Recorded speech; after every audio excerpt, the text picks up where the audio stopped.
Get nasty here on a Friday afternoon. It's the Fast Lane on 101 ESPN. Jamie Rivers, Carey Davis, Andrew Marsh, and Anthony's out again. He's not feeling well. Oh, yeah. He's hungover, probably. Poor guy. Yeah, he's got the brown bottle flu is what I heard. You know? Okay. It goes around this time of year when it gets a little chilly out. Yeah, you just sit pretty around. nice out today, so. Well, yesterday was really nice. It was like 57 degrees. Yeah. Today is a little bit chillier. Yeah. The camera's on doing its own thing again. Oh, that, yeah. I don't understand it. Carey, it's a great day. What makes it great? It's a great, so many reasons. Okay. So many reasons. But the number one reason, the Cardinals got their guy. They got their guy. Who was it? I don't know. I got to read it here. His name's Keenan Middleton. Oh! Yes. Is he a starter? Their Terminator. Oh, out he's of the a closer. bullpen. Yeah, I don't know. Okay. He's a bullpen guy. You know, right. one of those guys you call into the game later on. Yeah. Middle relief. No? I don't know. Like, I think we'll figure it out. okay. He's here, though. That's all that matters. He is here. All right. He is here. The savior, some are calling him. I heard that about him. Yeah. Yeah. The guy we've Nobody actually said that. But here's what I do know about him, and I just perusing and talking to our good buddy BK, who, if anybody's dove into the numbers or trying to kick the tires and find out what's going on, I guarantee it was BK. All right. Yes. He's a pretty knowledgeable guy when it comes to finding the information. Mm-hmm. Says it's a good deal. Says that he's a guy that strikeout rate went up, and basically he said, and I quote, he's Genesis Cabrera when Genesis Cabrera was good. We had Genesis Cabrera here, and then we trade him to. Then he was good. Oh, he was good here, though. Yeah, well, he was a problem, though, apparently. Because he wanted to play. Not always. All right. He had some problems playing 2 in a row. Well, Jamie, you know how tiring that is? They asked you to go pitch 2 days in a row. I just pitched yesterday. I mean, it's pretty Didn't exerting. we do it yesterday? When you throw 9 pitches and then they ask you to pitch the next day. It's There's a lot. No doubt. It is a lot. It's the warming up and getting ready. You know, a lot goes into that. Yeah, tuckered out. Yeah. Quite Worn quickly. down. So the Cardinals continue to add some pieces, but it's really all about the pitching this year. And let's isolate that, because I'm not going to sit here and pretend to break down the pitching arsenal of Keenan Middleton here today. What I do think is relevant about the Cardinals, and good or bad, I don't know, we'll find out, is they identified exactly what they wanted to do, and they went and did it. They did. But did they identify the right things? Did they get the right pieces? That's to be determined. When is the first game? March 31st? We'll know. That's when we'll know. I think it's March 31st. Marshy usually knows that. Yeah. Marshy has it set aside. He paints his face and does all sorts of weird stuff. Is he that guy? Oh, yeah. Dyes his beard red, I think. Not sure. Just the soul patch. Yeah, there you go. Just the soul patch. You and Scott Spezio, baby. Do you have a date for opening day? It's March 31st, right?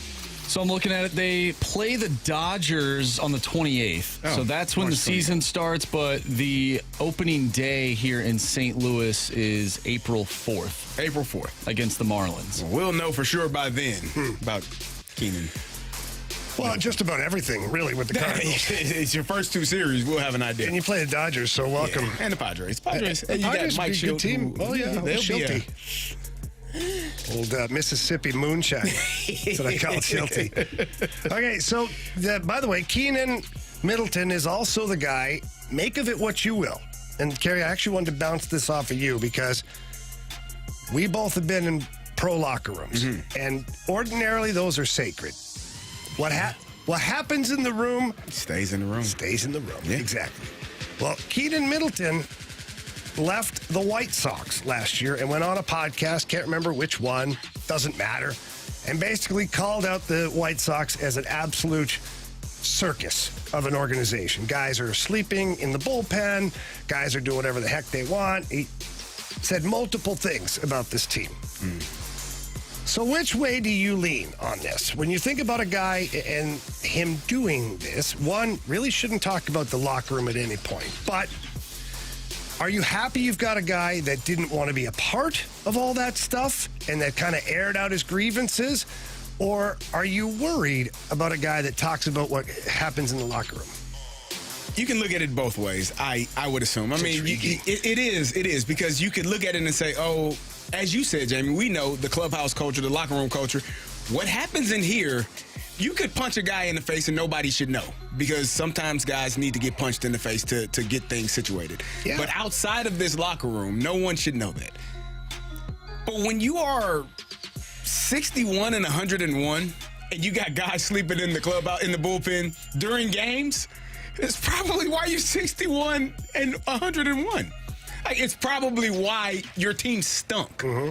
And you would, I guess to a degree, maybe that's his way of saying, yeah, I knew it was bad.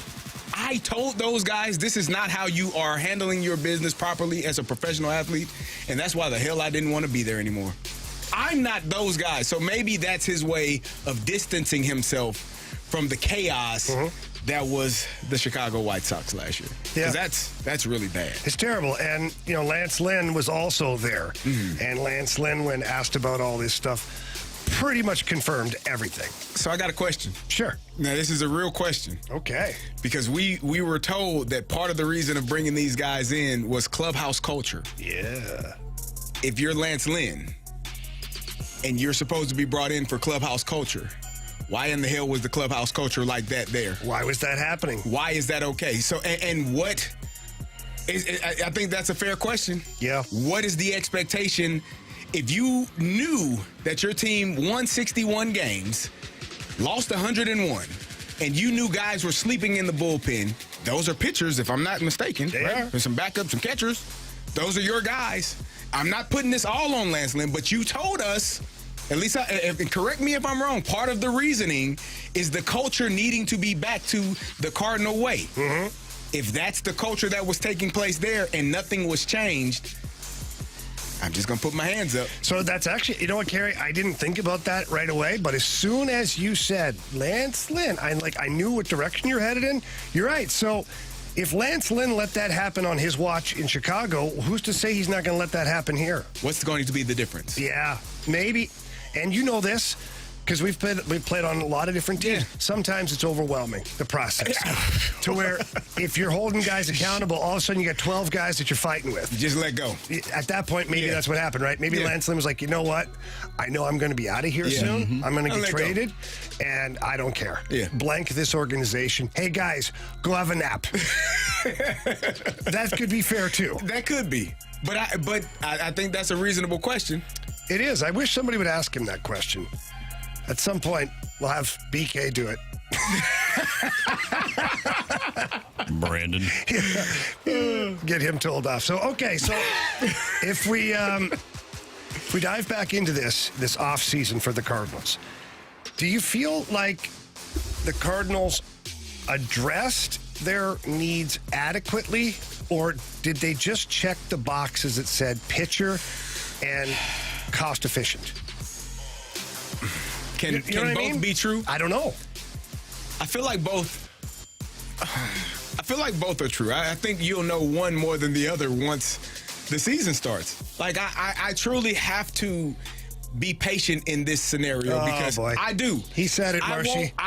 He said by patience. Oh, my. Hold on, let me look at Don't this you know we're tired of being patient here in Cardinal Nation, By Carey? patience, I mean, tax day is April 15th. Give me till tax day. Yeah. That'll be the first series. We'll That'll file be an extension while you're at it.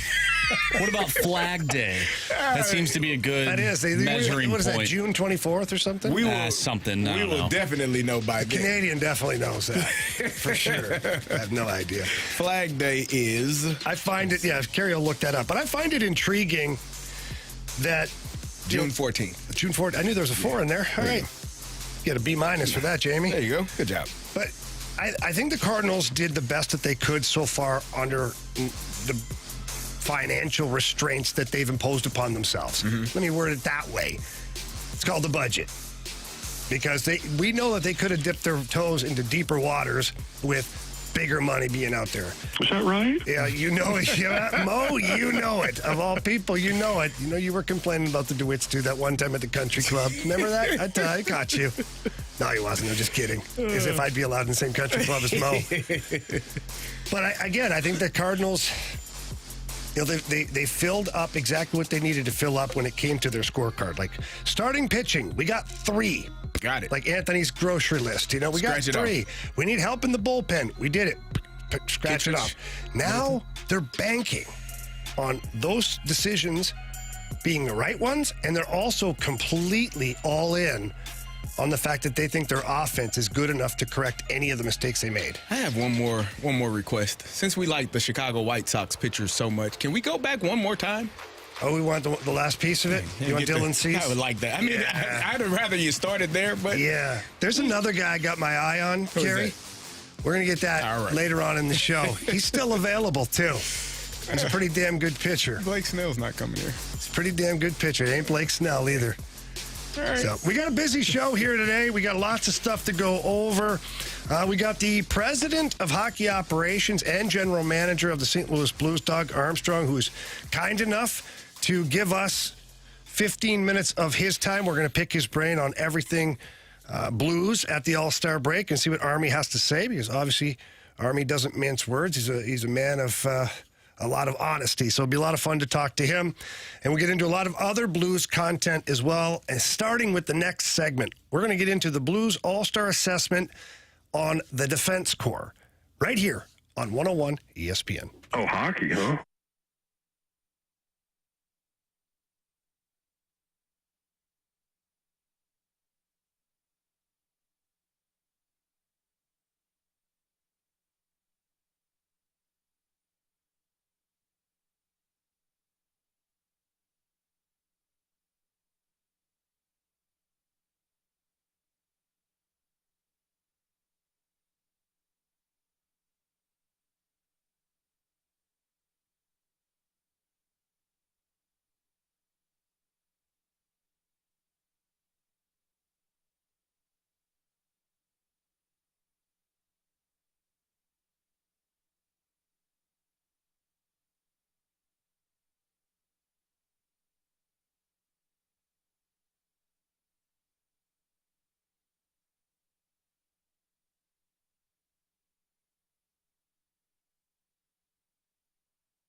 Back here to the Fast Lane on 101 ESPN. Andrew Marsh, Carey Davis, Jamie Rivers. We're continuing our assessment of the Blues here at the All-Star break. Let's go right to the defense corps. Carey, I know that it's been a bit of a revolving door here lately with some of the injuries that have gone on, but let's just assess it overall. From a spectator standpoint, as a fan's view from you, how would you rate, not letters or like percentage, but how do you feel about this Blues defense corps, how they've performed so far this year, based on last year where it was kind of a free-for-all? It was kind of bad last year. Yeah, it was not I great. would say this year, let's start with last year. Last year, one of the things that really drove me crazy, and I felt they left Jordan Binnington out to dry a lot. Did they ever? It seems to me, you played defense in the National Hockey League. It seems to me it's pretty hard to block shots when you always have someone parked right in front of you. And it felt like the defenseman didn't realize that there's another colored jersey sitting right in front of your goaltender. Don't move him out of the way. Just let him stand there. So when you look the guy standing behind you is not covered? Yeah. You don't, obviously you don't have eyes in the back of your head, but you can take a Head peek. on a swivel, Carey. That's what we call it. Yeah. You got to make sure check. you know what's going on. You better. You should. This year, I feel like they've done a much better job of removing guys from in front of the net and allowing Jordan Binnington to be able to see shots, to not have shots being deflected in or guys right there in front of them to be able to get a rebound. So all in all, I think they've done a much better job. I think Colton Parayko, I thought he was hurt last year. They just looked like a back injury, a lower something. He wasn't himself, let's just put it that way. He did not look good to me last year. This year, he looks completely healthy. He's playing extremely well. And so I think all in all, when he's playing better, because he's healthier, in my opinion, that the entire defense is better because of it. Yeah, he's an absolute horse out there this year. I mean, it's unbelievable. To watch Colton Parayko play every single game and to be down there, and especially when I'm ice level, like you just get to see how fast he is. Yeah. And it's like when you watch like a video of like one of those big Canadian moose, right? You just think, you think, oh, it's a big animal. Then it starts to run, and you realize how fast. Like, holy crap! Like, Colton Parayko, 2 strides, and he's at the blue line. Yeah. Like from his own end, 2 strides, he's at the blue line. 3 strides, he's at center ice. Right. And it's like, wow. And then to watch him play defense this year, he's got more bite in his game. He's never going to be Chris Pronger for all you Blues fans that are hoping that he clubs somebody over the head one day. Probably not going to happen. But what are you noticing? He's closing guys out. He's finishing with a little more authority. And in front of the net, even go back to the last game, Columbus had a guy poke at the goalie, and he ends up ripping his helmet off and throwing him to the ice. Like, he's playing with more edge to him. This is the best I've ever seen Colton Parayko play. That's including the 2019 Stanley Cup run. That's awesome. It is. And I love what he's been able to do. I'm so happy the Blues never seriously entertained trading this player. Somebody else right now would be the benefactor of having one of the best shutdown defensemen in the NHL. Yeah. You've talked about that all the time in terms of whenever people were like, well, they need to trade Colton Parayko, you spend your entire season or years trying to find a defenseman like that. When you trade him away, you won't find another guy like that. So the fact that he is healthy, he is playing at a high level, for me, that's the best part of this defense because, again, last year was tough to watch. I mean, you played it, but I'm watching. I'm like, why is it when our guys get in front of other teams' nets, they get moved out the way? Why? And when other people get in front of our net, they just stand there and hang out. And that was problematic for me last season. So seeing that they have corrected that issue, I didn't like at the beginning of the season how many shots were being allowed on goal all the time. Like that to me is a problem because, I mean, you shoot 40 times, eventually some of them are going to go in. So I think they've kind of figured that out as well, not allowing as many shots. So this defense has been much better. And then you got some of the young guys, Perunovic, Kessel, who are playing really, really well. And I think that's a surprise. Scandella, older guy, playing really, really well. This whole defense, I think, has done a really good job. Yeah, I agree. So if we work our way through, we've kind of tackled Parayko. We've handled it. We obviously feel like he's doing exactly what we need him to do. Nick Leddy's right there. Yeah. I mean, Nick Leddy last year had an off year. When we first traded for Nick Leddy, I was lukewarm on the idea because I was like, I know how he plays. He's not an aggressive guy. He's an excellent skater. You know, how will this translate? And when he came here, he played really well. Really well. Then the Blues re-signed him in the offseason. Last year, not well. No, in fairness to Nick, nobody had a great year. Yeah. But this year's a different story, man. He's back to playing the way he played before. He's another guy. He's so smooth out there when he skates, but he's so fast. He's also a one-man breakout. And his passes have been so accurate, tape to tape, really good outlet passes.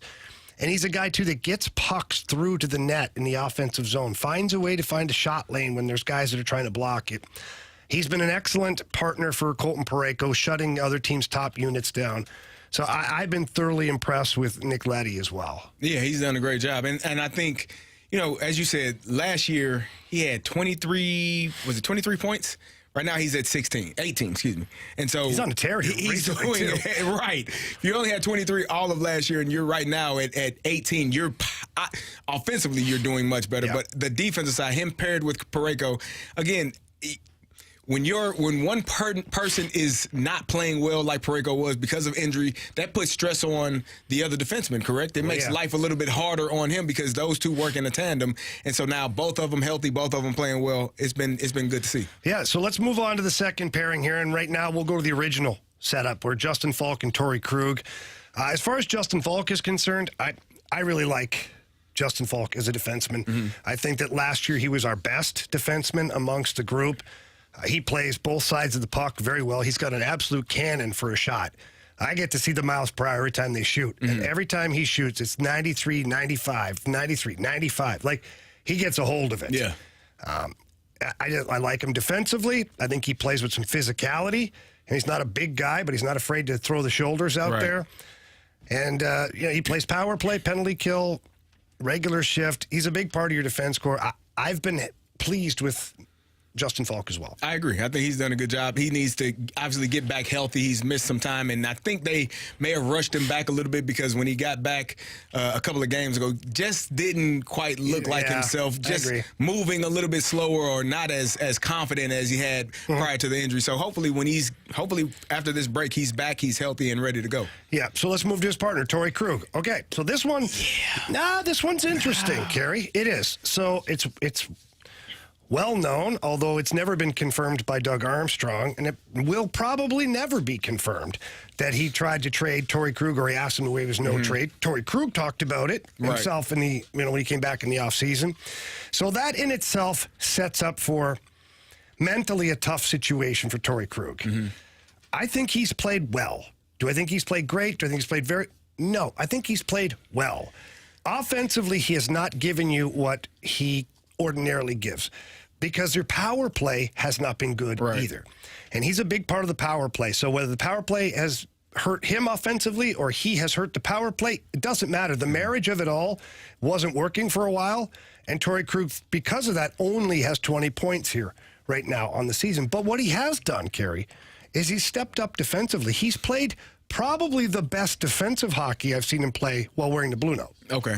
So for me, I want to see more from Torrey Krug. Totally agree. I think there are times where he looks out of sorts. He looks uncomfortable out there. Just too many mistakes, in my opinion, pucks that skip over and he looks like he's out of place, and you get an odd man rush. It happens to him, I feel like, more times than it happens to any of the other defensemen. And so if that's the case, if you were ranking the defensemen right now, I think he would be in the lower half of the defensemen on your team.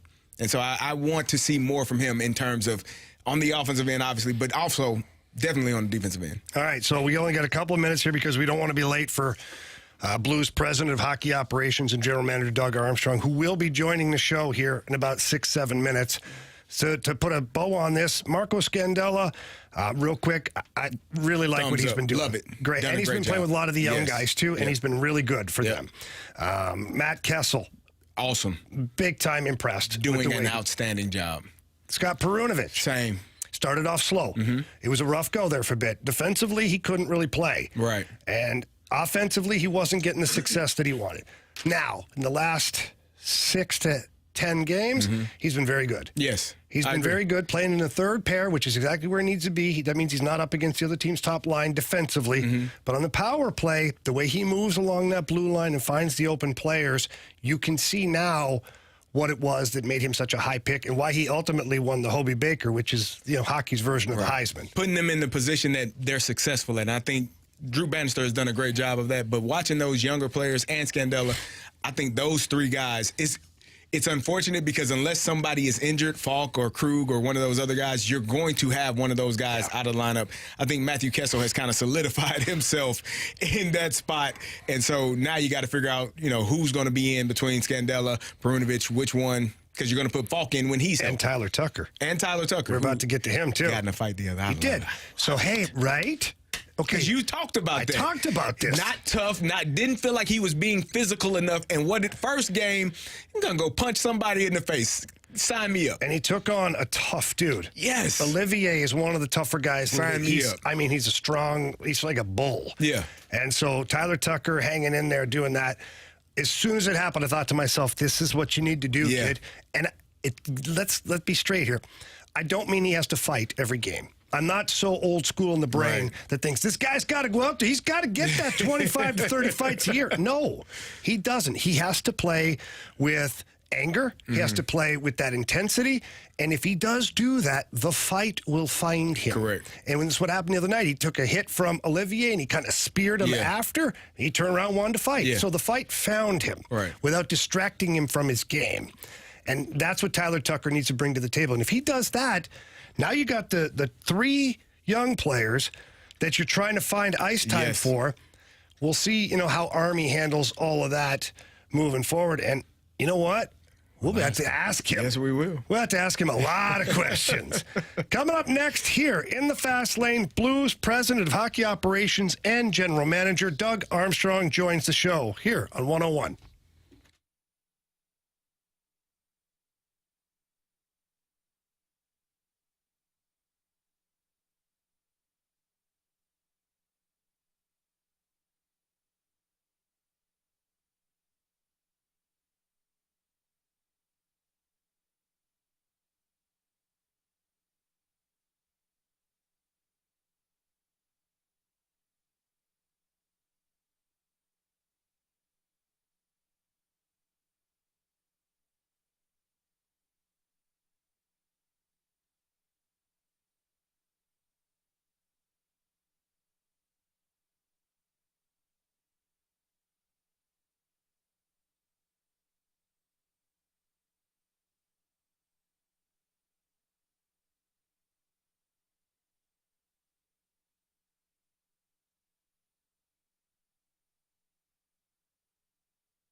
101 ESPN Sports Center.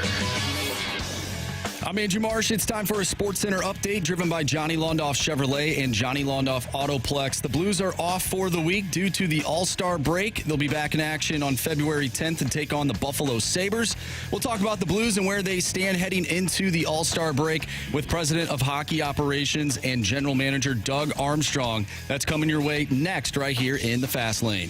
I'm Andrew Marsh, and this Sports Center update is driven by Johnny Londoff. Find new roads and shop 24/7 at londoff.com and londoffAutoplex.com. Are you kidding me?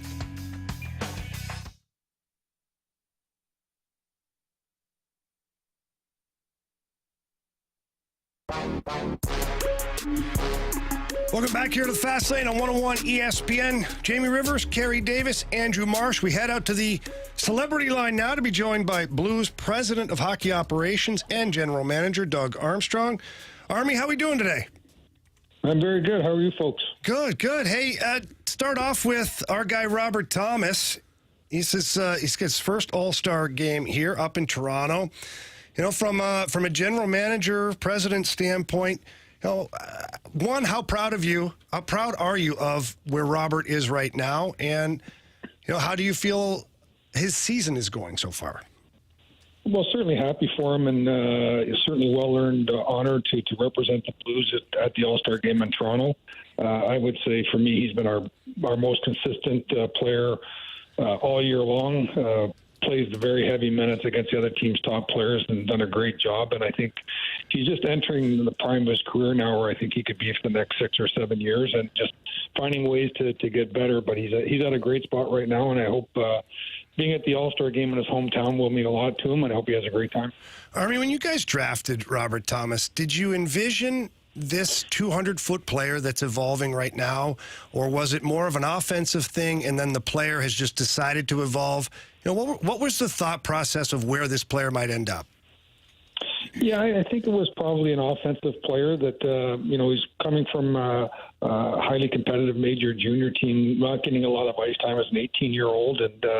But we had an inside source there, Keith Tkachuk. Son was playing there at the time, and he had a lot of great information on him. And when we got him, it didn't take him long to jump onto our roster as a 19-year-old, be part of a championship team. And it's been great to watch him evolve on and off the ice, taking a leadership role with our younger players and now all of our players, being sort of the heartbeat of our team on a nightly basis.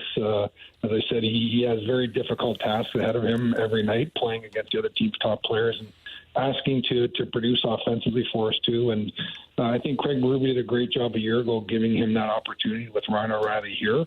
Sort of passed the torch a little bit, and Ryan did a great job of mentoring him and giving him information on the situations he was going to face. And he's in a great spot now, and he's evolved certainly at the level and maybe even more than we expected back on draft day.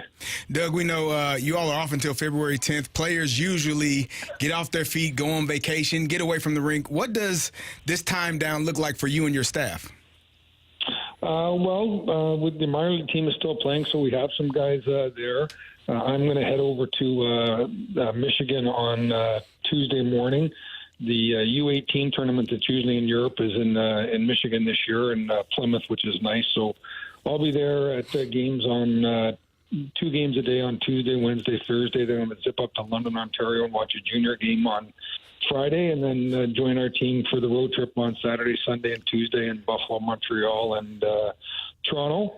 My wife and I are having a little staycation here after that Columbus game, so we're doing some fine dining each night and finding some great St. Louis restaurants and just getting a little bit of time, and I'll watch a minor league team play tonight on TV. So no break for you is what you're saying.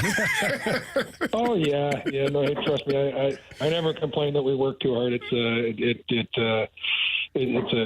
a great job, and there's no question about that. Well, at least you won't have to waste money on sunscreen, Army. You'll be fine for that for a while. Yes, exactly, yes.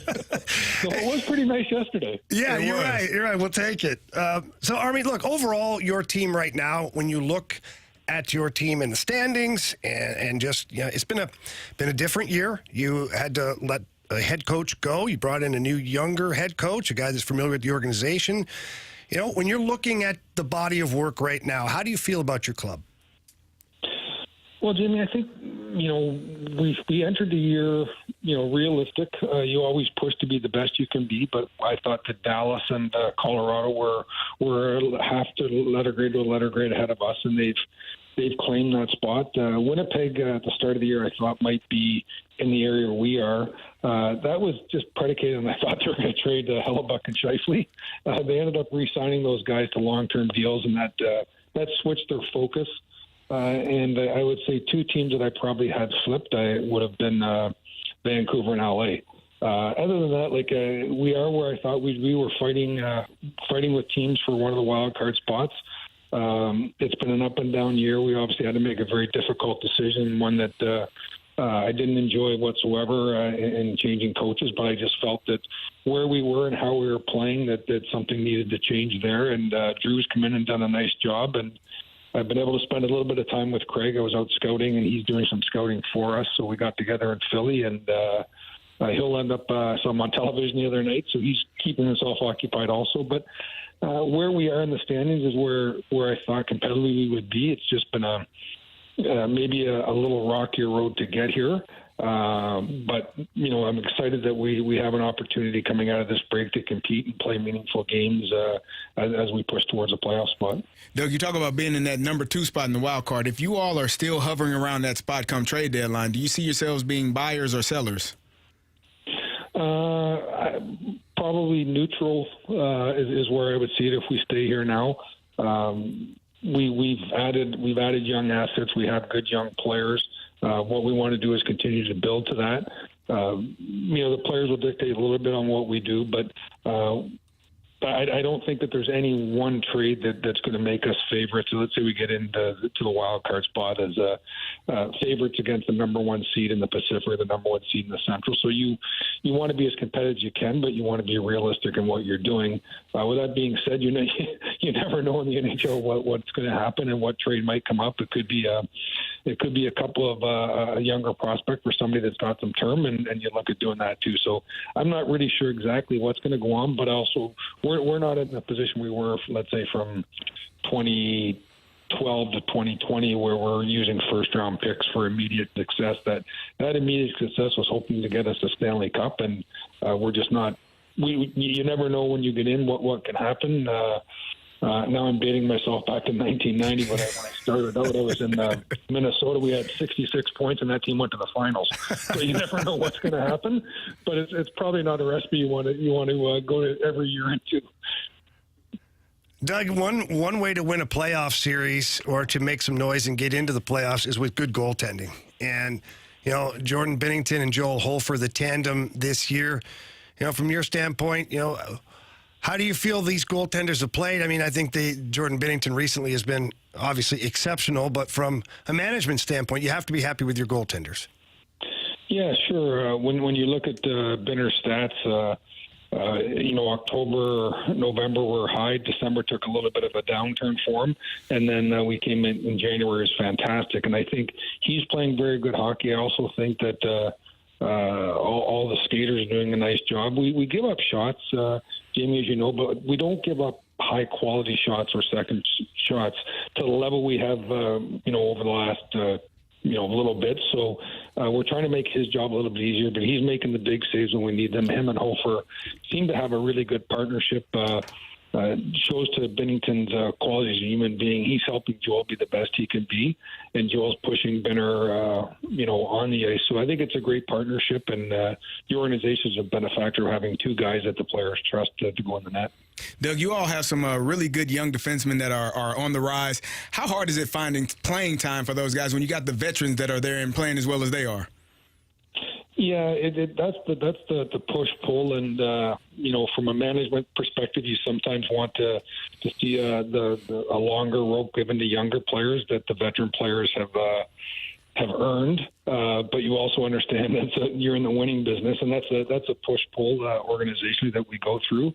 it's great to see a player like Scotty Perunovich getting his opportunity now, and he's certainly helping round out we now have 2 power play units that can be successful, and I think when you only have one unit, it's difficult because when they get shut down, it just can suck the energy out of your team. Not having, you might not score, but you want to build momentum, and I think Scotty's done a really nice job coming in there, and he's rounding out his two-way game, and having to make room for a player like Kessel with Bertuzzo, those are hard decisions you have to make, but it's knowing that these younger players are putting their time in the American League, and then they get that opportunity, and a player like Kessel is making the most of it, and so is Scotty, and what we're trying to do is to build these guys up so when they get to the NHL, they can be positive factors for our team.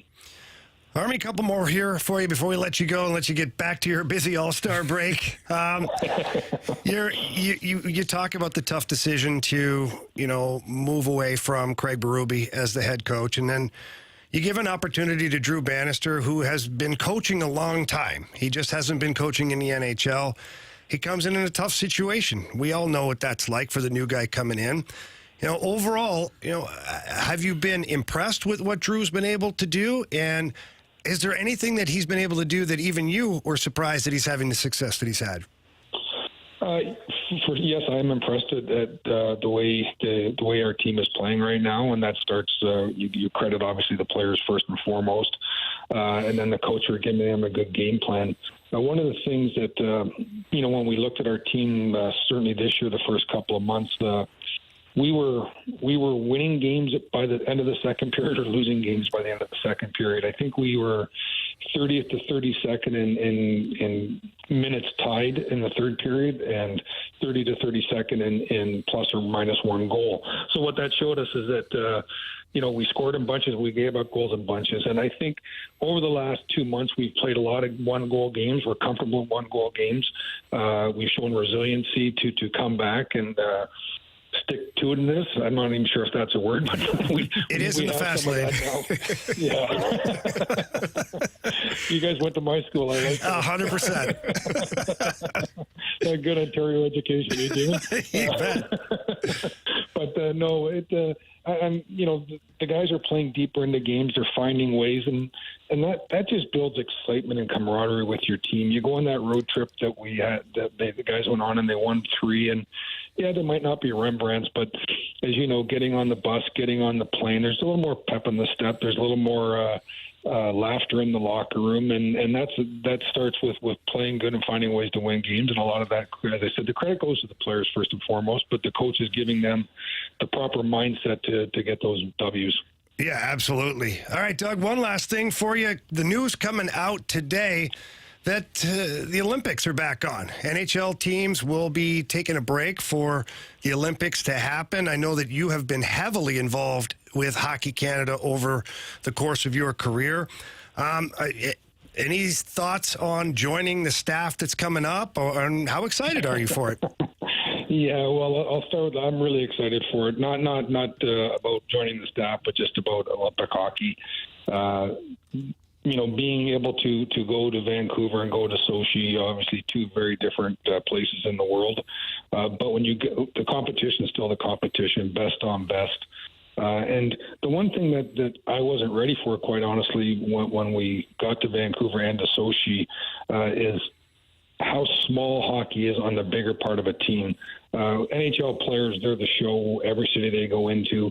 But when you get to the Olympics, you're part of Team Canada as a whole, or part of Team USA or Team Russia or whatever country you're playing for, and you're just a small piece on a bigger team. And I think the players really enjoy that, the camaraderie they get with different people, and then the tournament itself, best on best. It's great to see, and it's amazing how quickly teammates can turn into rivals, and and do those things that are necessary to have success, and then how quickly they turn back into teammates. There's a lot of the great things about it, but the competition itself, I think, is fantastic.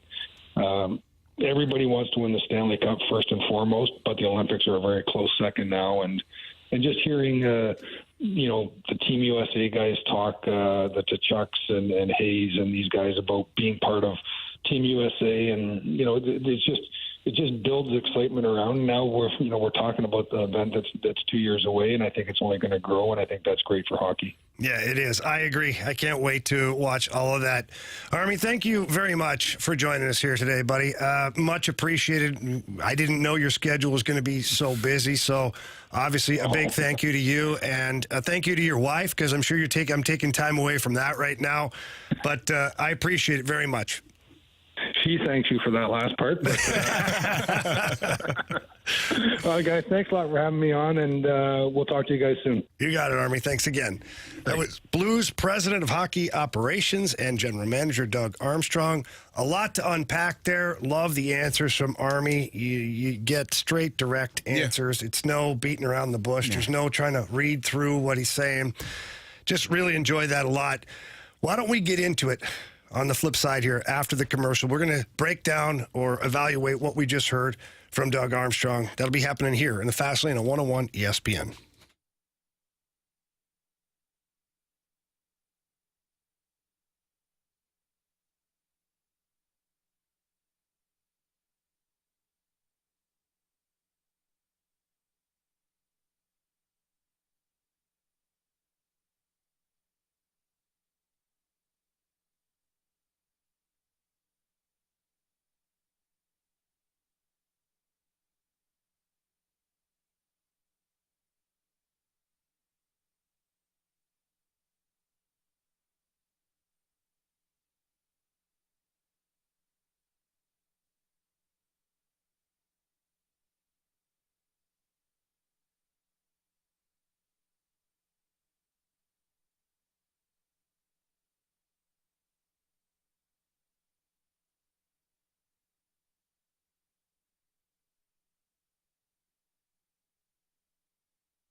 you need to take the knife and jam it through their eye into their brain and kill them. That's the voice of Doug Armstrong, president of hockey operations and general manager of the Blues, who we just had on here in the Fast Lane on 101 ESPN. It's 2:50. Your time check brought to you by Clarkson Jewelers. Okay, so Marshy, here's what we're going to do. Army had a lot to say there, a lot of great stuff. Why don't you throw us some of your favorite Army quotes from what just happened, and we will get a chance to react to those. All right, perfect. Well, we talk about the communication that the Blues have that maybe the Cardinals don't have. And so there was something that he said about the state of this team that I really appreciate. And first, let's take a listen, and then we'll talk about that communication to not only us, but the fans. Well, Jamie, I think, we entered the year, realistic. You always push to be the best you can be, but I thought that Dallas and Colorado were half to letter grade to a letter grade ahead of us, and they've claimed that spot. Winnipeg at the start of the year, I thought might be in the area where we are. That was just predicated on I thought they were going to trade Hellebuck and Scheifele. They ended up re-signing those guys to long-term deals, and that switched their focus. And I would say two teams that I probably had flipped, I would have been Vancouver and LA. Other than that, we are where I thought we were fighting with teams for one of the wild card spots.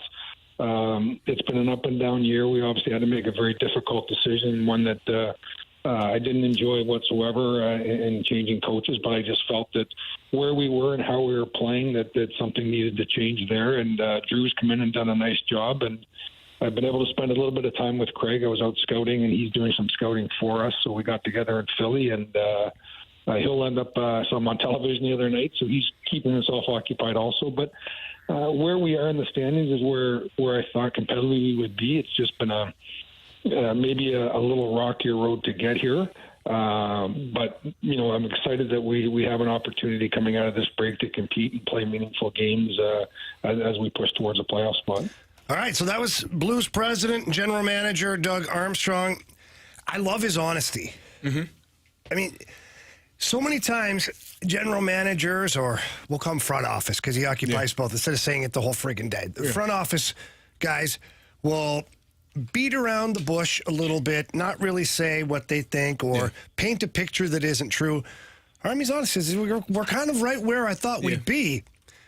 And begs the question, well, then why'd you fire the coach? Well, no, but hang on. Maybe you wouldn't be right where you thought you'd be had you held on. I don't know. Yeah. He is right, too. The Winnipeg Jets pivoted. Yeah. Mm-hmm. Everybody expected them to trade Scheifele and Hellebuck. Yeah. They extended them, and they made a great trade with the LA Kings. They got rid of Pierre-Luc Dubois. They brought in some assets for those guys, and that team has played fantastic.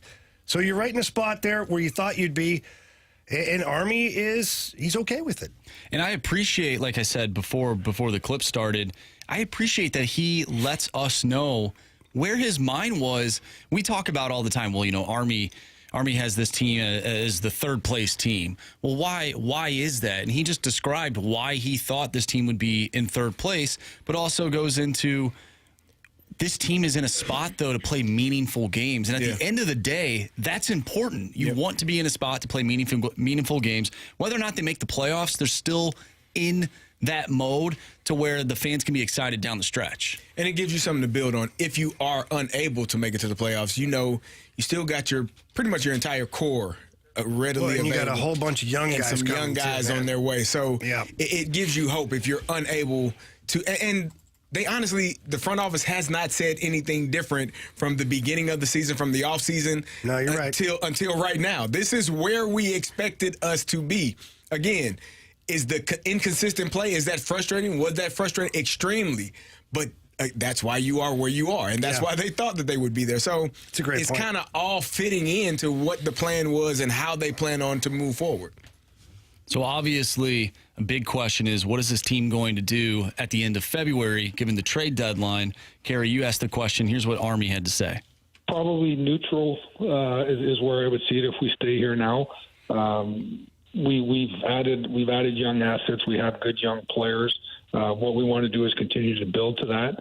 The players will dictate a little bit on what we do, but I don't think that there's any one trade that's going to make us favorites. So let's say we get into the wild card spot as favorites against the number one seed in the Pacific or the number one seed in the Central. So you want to be as competitive as you can, but you want to be realistic in what you're doing. With that being said, you never know in the NHL what's going to happen and what trade might come up. It could be a couple of a younger prospect for somebody that's got some term, and you look at doing that too. So I'm not really sure exactly what's going to go on, but also we're not in the position we were, let's say, from 2012 to 2020, where we're using first-round picks for immediate success. That immediate success was hoping to get us a Stanley Cup, and we're just not. You never know when you get in what can happen. Now I'm dating myself back in 1990, but when I started out, I was in Minnesota. We had 66 points, and that team went to the finals.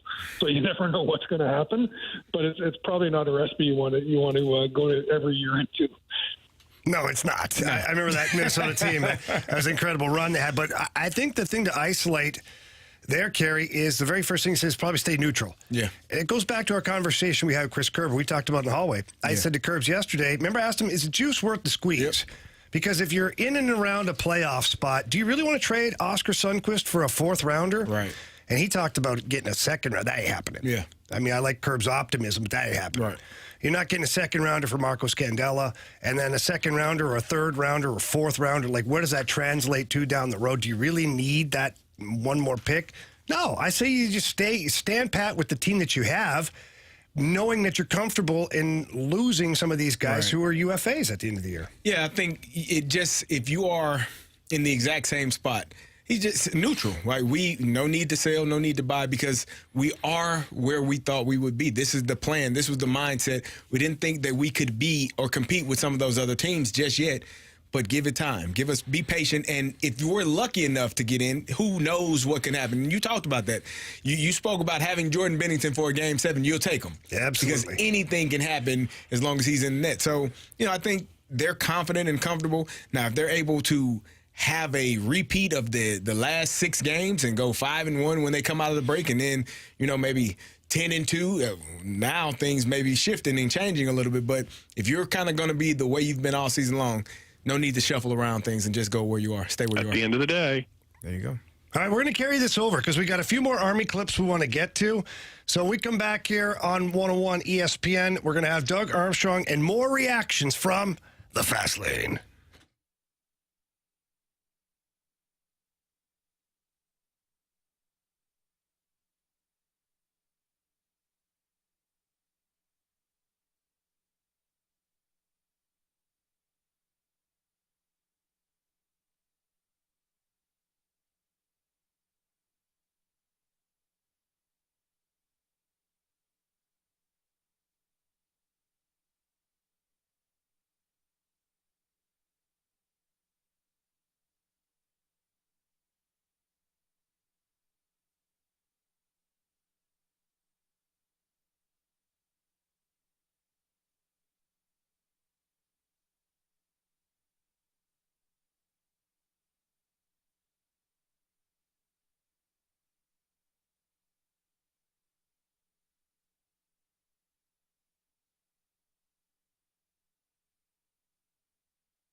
morning here on 101 ESPN. We had Blues president of hockey operations, general manager Doug Armstrong on the show. We've been reacting to some of the things that Doug told us. While we're at it, mic drops. Let us know how you feel now. You heard what Army's had to say. You're hearing it throughout the show. How comfortable are you with Army and his decisions? And, any of your reactions to the things that Army said as far as our questions that were asked, leave us a mic drop. We're going to get into that later on in the show, and you will be able to hear the mic drops here on the Fast Lane and 101 ESPN. And all you have to do is go to the mobile app, click the little microphone, or we have a voicemail now on our Air Comfort Service text line. So call 314-399-9646. Leave us a message. We'll get into all your mic drops here later on down the road. So, Marshy, take over. All right, so the biggest question heading into the season was about the defense, and there are some players that have emerged, some young players that have emerged, and so Doug Armstrong sort of touched on their role within the team, and so this is what he had to say. Yeah, that's the push-pull, and from a management perspective, you sometimes want to see a longer rope given to younger players that the veteran players have earned. But you also understand that you're in the winning business, and that's a push-pull organization that we go through.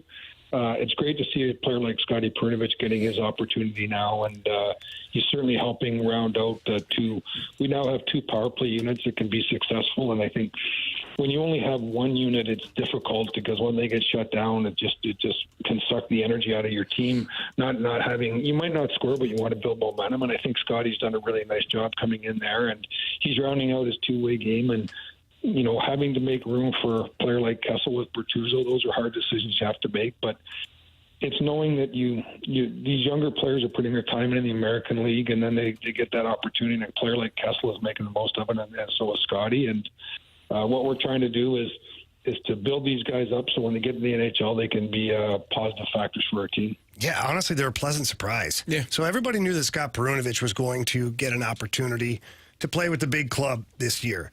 Tyler Tucker, you kind of thought he'd get an opportunity, but nobody saw Matt Kessel coming. Right. Not like this. Has he been the best of the three? Overall, yes. If you take in complete game, Kessel. Yeah, despite not having any points or any goals, he's still. Look at the situation he put into Carey. He's doing a great job. He had a flight to Pittsburgh, no morning skate with the team. By the way, here's your teammates. Here's your defense partner, and your first shift of the game is going to be against Sidney Crosby. So, you know what I mean? Yeah. Like, he has been a very pleasant surprise. And we got a text earlier, by the way, to the Air Comfort Service text line, 314-399-9646.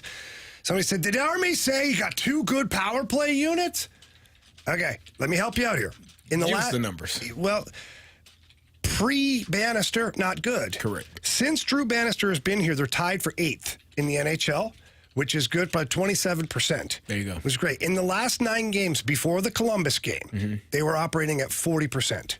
So the power play units have been substantially better. So Army's talking about, recently. Correct. Which is what you should do because it's where you're at right now.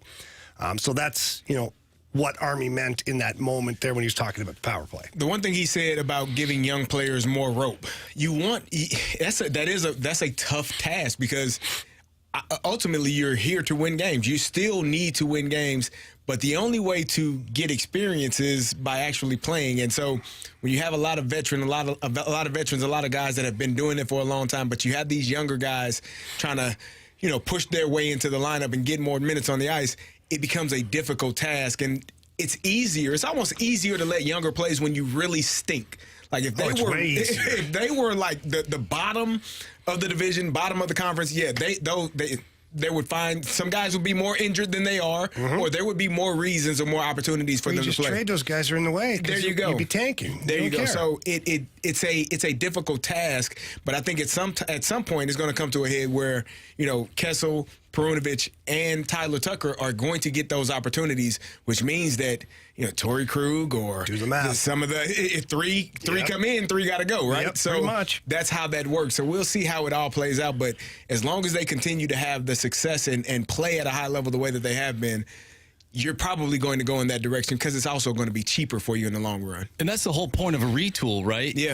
You're in a retool to see what you have in the organization. And I think these seasons are important because you are now finding out about a guy like Matthew Kessel. Correct. You're finding out about Scott Perunovich and seeing how those guys can impact your club moving forward. So you need these types of seasons to see what you have in the pipeline for your club in the next few years. Yeah. And I'm really excited to see what Matthew Kessel can do in his career if he stays with the team. And the way he's playing now, I think he's a shoo-in to be on the defense moving forward. But the Blues right now, of course, when we agree, they probably wouldn't be where they're at without Drew Bannister coming in. And Army talked about Drew Bannister and also the players, giving them credit. But let's hear what Army had to say on the matter. Yes, I'm impressed at the way our team is playing right now, and that starts. You credit obviously the players first and foremost, and then the coach for giving them a good game plan. One of the things that when we looked at our team, certainly this year, the first couple of months. We were winning games by the end of the second period or losing games by the end of the second period. I think we were 30th to 32nd in minutes tied in the third period and 30 to 32nd in plus or minus one goal. So what that showed us is that, we scored in bunches, we gave up goals in bunches. And I think over the last 2 months, we've played a lot of one-goal games. We're comfortable in one-goal games. We've shown resiliency to come back and stick to itness. I'm not even sure if that's a word, but we have some of that now. Yeah. You guys went to my school. I like that. A good Ontario education, eh, Jamie? But no, the guys are playing deeper into games. They're finding ways, and that just builds excitement and camaraderie with your team. You go on that road trip that we had, the guys went on and they won 3, and yeah, there might not be Rembrandts, but as you know, getting on the bus, getting on the plane, there's a little more pep in the step. There's a little more laughter in the locker room, and that starts with playing good and finding ways to win games. And a lot of that, as I said, the credit goes to the players first and foremost, but the coach is giving them the proper mindset to get those W's. Yeah, you needed something. So it wasn't working, unfortunately, and what Army did tell us or divulge during his interview with us was that he's still talking to Craig Berube. Yeah, they're out scouting together. Chief is doing some scouting for the Blues, which is an honorable thing for him to do, and whatnot. So it's not like they had a fist fight and never going to talk again. No, it's just business. But that being said, one good thing Army didn't get in a fist fight with Chief. It's a wise choice, Army. I don't care what knife you've got. But Drew Bannister has done a good job, guys. Mm-hmm. I said it from day one. I told you before, I've known Drew Bannister since I was 15 years old as a hockey player, not as a hockey coach. Yeah. And his first day here, I wondered how he would come across to the team because nobody really knew what his coaching style was from up here. The guys who were in the minors with him, they knew. Right. And he's just soft-spoken, but very to the point. Yeah. It's a lot like Craig Berube, but the delivery is just a little different. Yeah. And so I think Drew Bannister's done a fantastic job, and credit to the players too, because the players could just shut it down. Yeah. And I don't mean like, we're just not going to play, but just do whatever the hell they want. They could have. They could just be like, you know what, I'm not playing that system. I'm going to do whatever I want with the puck. I think you definitely give them some credit because when you get a coach fired, it could go one or two ways. It could be, well, hell, we can do whatever we want to, or there can be some accountability there. Oh, hell, we got a guy fired. And we know that it wasn't good enough on our end. And I think that's what you've seen from the Blues. They didn't, as much as, the Craig Brewery seemed like he's a pound on the table, get after you and go to you and get you to do what you need to do. And maybe that wore on some people, but at the end of the day, they knew it was the correct thing. And now they're hearing the same message. Like, oh, maybe it is us. We got to be better in these areas because I've heard this all season long. So let's go out there and do what we're being asked to do. I think it says a lot about the players knowing that this is Drew Bannister's shot to stay in the NHL as a head coach. He might not ever get another chance if it doesn't work out here in St. Louis. Who knows? Hopefully he does. He seems like a great guy, and I love hearing his post-game press conferences. and he was on the show here too, and he had nothing but great things to say. But I think that this is his shot, and for the players to step up for him, I think that says a lot about them too. Absolutely. We get a text to the Air Comfort Service text line from the 618. I don't really understand where this texter's going, but from the 618 it says, don't act like Bannister is some great coach. Okay, why not? Like, 618, what resume or track record do you have on Drew Bannister? Like, what do you know about Drew Bannister as a coach to say that he isn't a great coach? Like, I just don't, Carey, I don't understand the mentality there. This guy's come in, and it is a very difficult thing for anybody. If you're a boss or a manager, and the manager gets fired, and you come in as a manager with the old manager staff, right, with the way they did things, with nobody that you've hired, that's a difficult process for you to establish your team, the concept, the goals for the company. And I'm not even talking about pro sports. I'm talking about if you're managing Subway or Walmart or a bank or whatever, right? So I don't understand why we can't act. I don't think anybody said he's a great coach. I think he's done a really good job under the circumstances that he's been presented. Can you say he's done a great job? Why not? All you can go off of is what he's done so far. He's 13-6-1. Is that his record? I believe so. Since he got hired, he's done a really good job with a group of guys that weren't playing really well. But the team looks different too. That's what I'm saying. Take the Columbus game out of it. They look different in terms of just. We talked about it. Some of those games, I think the Flames game, they got down. They would not have won that game earlier this year. They've gotten down in games since Drew Bannister has been the coach, and they have clawed back to tie the game and then to win the game. And they've had leads where they've given up the lead, and normally that turns into a loss when you're looking at earlier in the season, and it turned into a win for them. So just figuring out ways to at least not give up, not let go of the rope. If he has done nothing else, he has put that into them and allowed them to say, hey, we can win every game we're in. We just got to do the things that we're coached and asked to do every single night. And I think he's done a good job of that, and I think the players have done a great job of it as well. Yeah, okay, I agree. So we get another text, a follow-up text from a 314 says, I actually agree. The players weren't working hard. He gets credit because the players now try? Nah. Yeah, that's actually what that means. And first of all, this isn't a Bannister versus the players debate. Doug Armstrong just said credit to the players and credit to Drew Bannister. Yeah. It's not like the players are carrying the coach or the coach is carrying the players. If the marriage isn't right, we saw what happens. You lose hockey games, correct, uninspired hockey games too. Yeah, and if it's all on the players, then why even have a head coach? Yeah, really. Just coach yourselves, guys. Just coach yourself. So I couldn't disagree anymore with that. I actually think that under the circumstances, the more I think about it, being a coach that's never coached in the NHL, that a lot of these guys don't know anything about, and coming in to take over a team after there's been a very popular figure fired from that team, I think Drew Bannister has done really well under the circumstances. I agree. And I think we should be happy that we have him. And, what the future holds, who knows? That's up to Army and the organization. But at least right now, I feel like our team is in the hands of someone competent. With you. All right, we got more Blues stuff coming out throughout the day. Again, please leave us your mic drops. The 101 ESPN mobile app. Click the little microphone. We already have a couple of voicemails in our Air Comfort Service mailbox here, and all you have to do is call 314-399-9646. And the question I have for you guys all today is, what did you think of what Army had to say? And if there's anything he said specifically that you like or dislike, let us know. We'll get into your mic drops a little further on in the show. But next, here in the fast lane, we're going to talk about a pitcher that just got traded that the Cardinals probably should have thought of getting. That's right here on 101 ESPN.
Fast Lane here on 101 ESPN 319. Your time check brought to you by Clarkson Jewelers.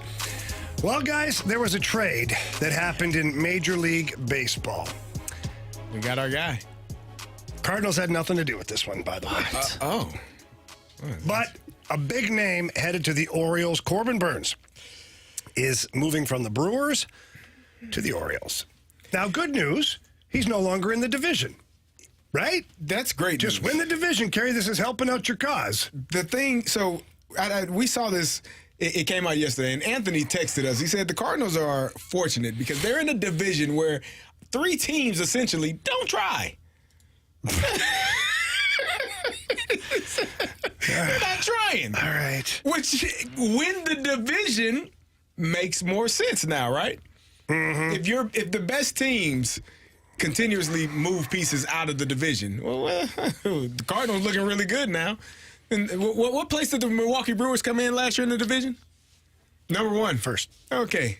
Corbin Burnes, was he a pretty important piece to that? I don't remember how big of a piece he was. Wait, yeah, he was. Who's the other guy that was injured? Was it, oh, jeez, Right? what is his name? It's not, Wade Miley, it's the other, Woodruff. Woodruff. Okay, so Brandon Woodruff was injured. So, yes, Corbin Burnes was a big part. I mix them up sometimes. He's no longer there, right? So what did that do for the Cardinals today? Yeah, made them a better team. That's what I just said. Yeah. Process of elimination. We just got better, baby. Put those babies on. Yeah. Put those Cardinal color glasses What on. are we talking about, huh?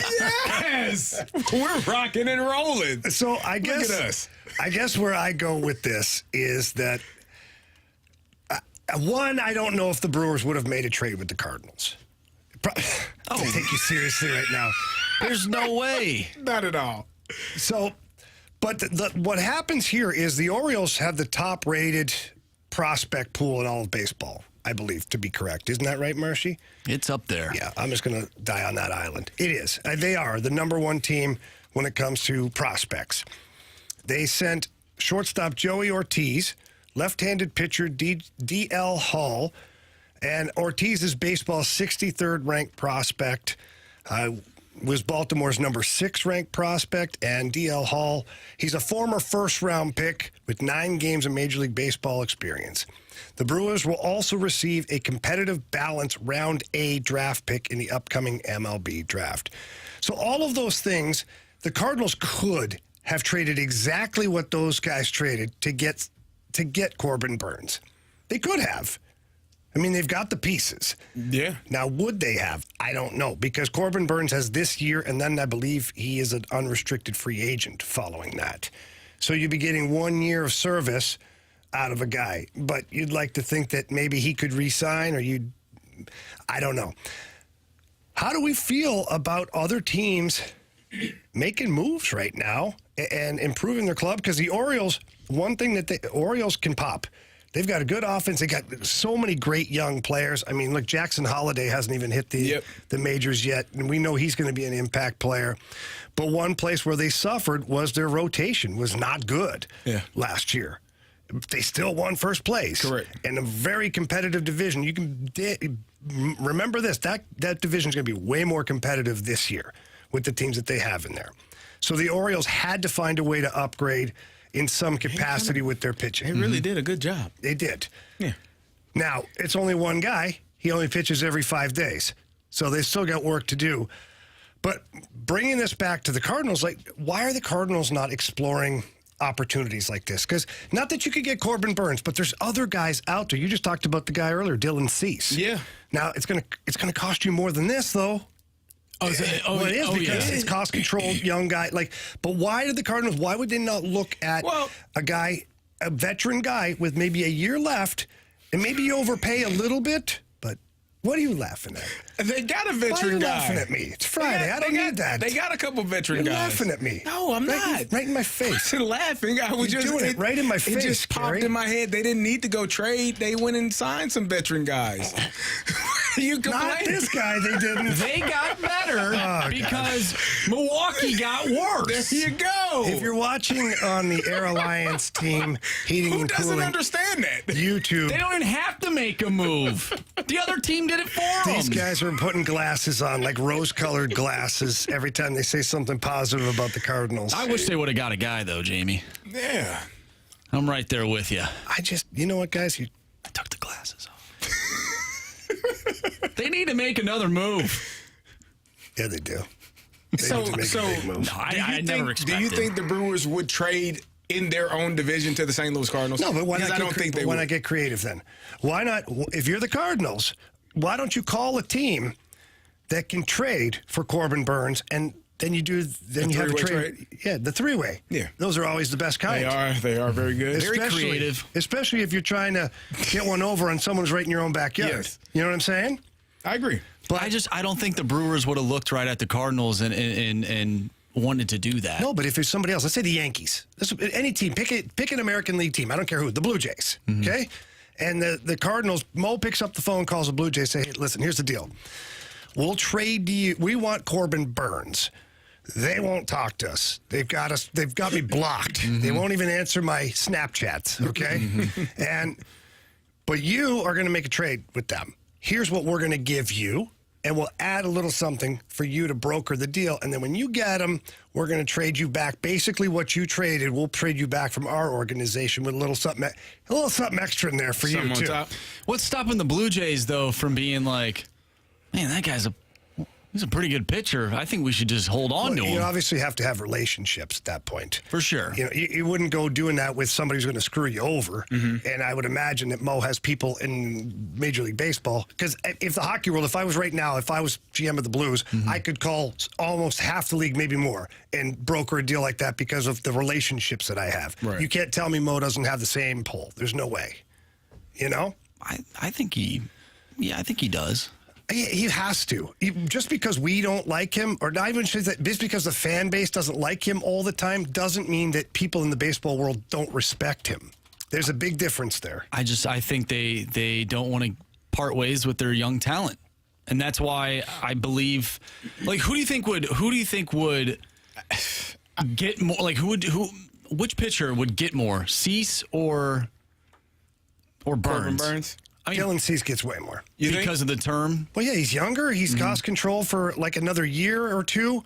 And like, yes, absolutely. But if you're the Cardinals, could you look at what Baltimore just gave up for Corbin Burnes, and that should be your baseline, your starting point? If I'm John Mozeliak, I'm on the phone this Right now, afternoon, hey. finding pitchers like Corbin Burnes or close to it and offering him, my sixth best prospect at shortstop. Like, what? Yes. So the way that you're That's looking what I'm at trying to it, get to. Yeah. you're not necessarily saying like, oh, we should get Corbin Burnes, but now that the deal has been made, now you can look and see, okay, this is what they got. Let's see if we can be creative here and then Bingo. bolster our 100%. starting rotation. I agree. Bingo. Yeah. That's exactly what I'm saying is take the blueprint for what the Orioles just did and find your Corbin Burnes with a similar deal. Because now that's kind of set the market. So if whatever team it is has the pitcher, they go, oh, no, we know. Well, look, Corbin Burnes just got this.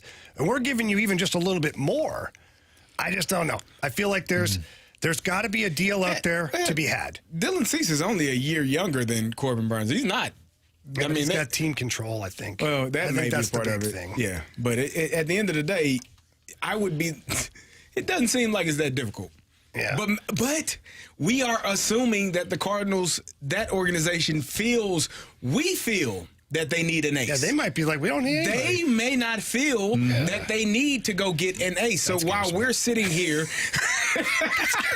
They don't need to. They just got Middleton. He's going to bolster the bullpen. Old Kittredge? Mitzi. Half of Kittredge, who was on the opening drive today.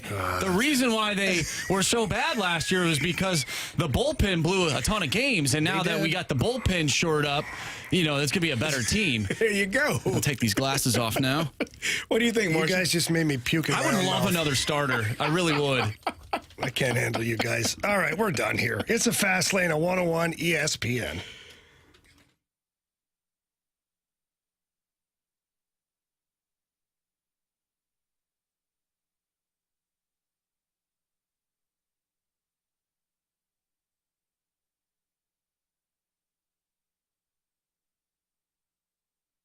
Well, Super Bowl right around the corner. They're always a lot of fun to watch, but way more fun to participate. Not as a player. Not for me. Not for Carey anymore. Not anymore. But FanDuel has us covered. They are America's #1 sportsbook. I absolutely love using FanDuel.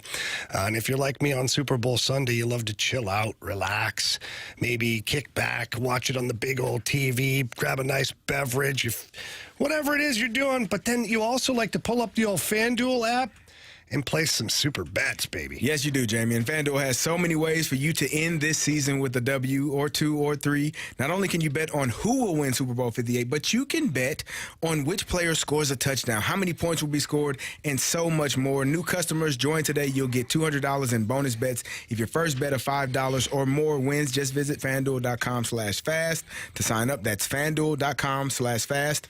Make every moment more with FanDuel, an official sportsbook partner of the NFL. 21 and older, present in Illinois, $10 first deposit required. Bonus issues non-withdrawable. Bonus bets expire 7 days after receipt. See terms at sportsbook.fanduel.com. Gambling problem? Call 1-800-GAMBLER.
.101 ESPN Sports Center.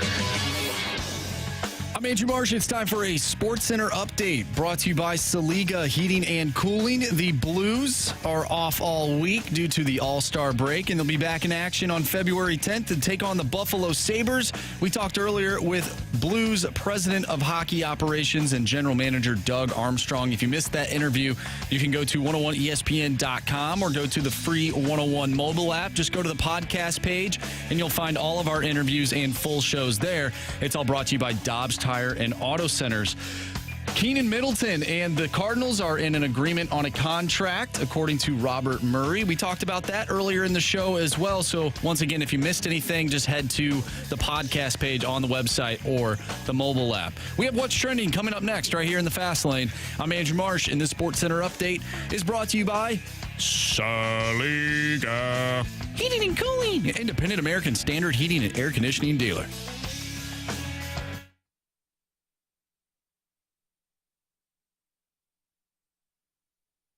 It's time to find out what's going on in the sports world with What's Trending Now. Brought to you by Goodwill. Donate a car and get tickets to the St. Louis Cardinals.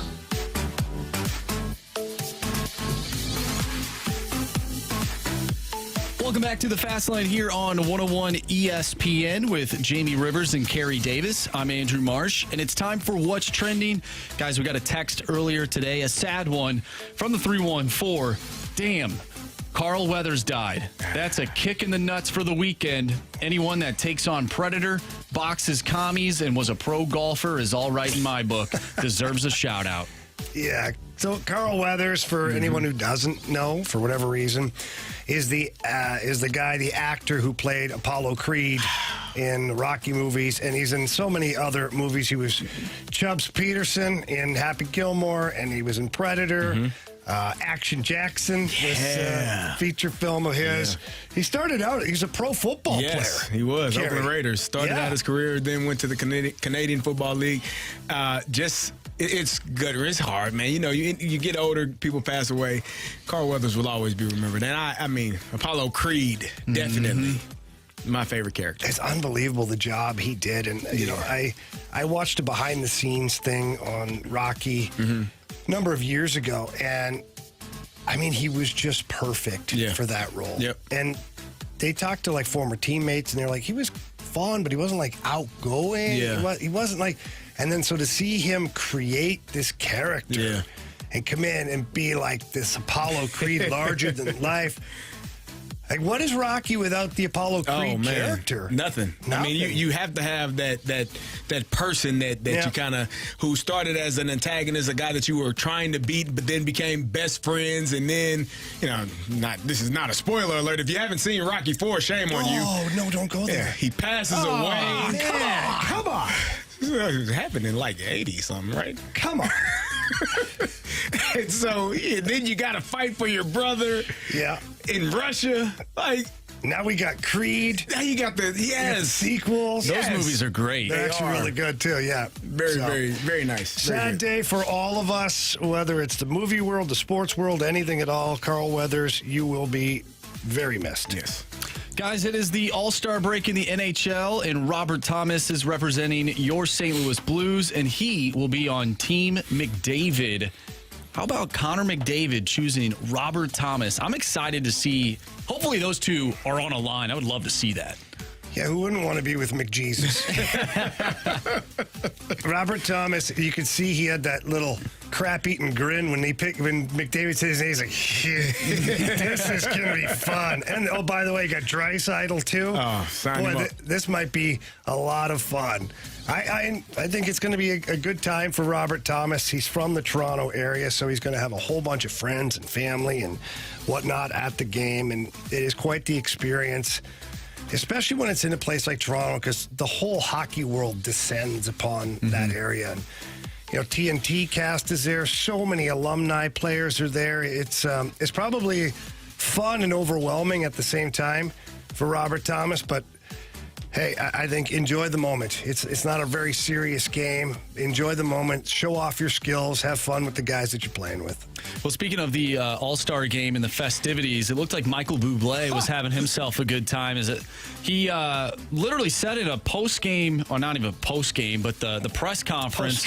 Post-draft that he was on mushrooms or microdosing on shrooms. He said his buddy told him he was microdosing, and he's like, nah, he said it wrong, and I was on mushrooms. I'm high as a kite out there. And he was. I was like, why?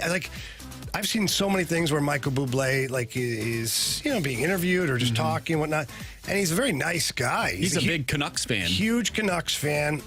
He has a hockey rink at his house. There's 2 guys in Vancouver that have a hockey rink that I know of.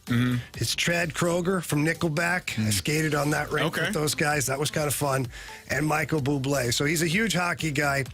But he was certainly very talkative and having a real good time last night. Well, I'm sure he's excited that the NHL and their players will be participating in the 2026 and 2030 Winter Olympics. You alluded to that in the Armstrong interview.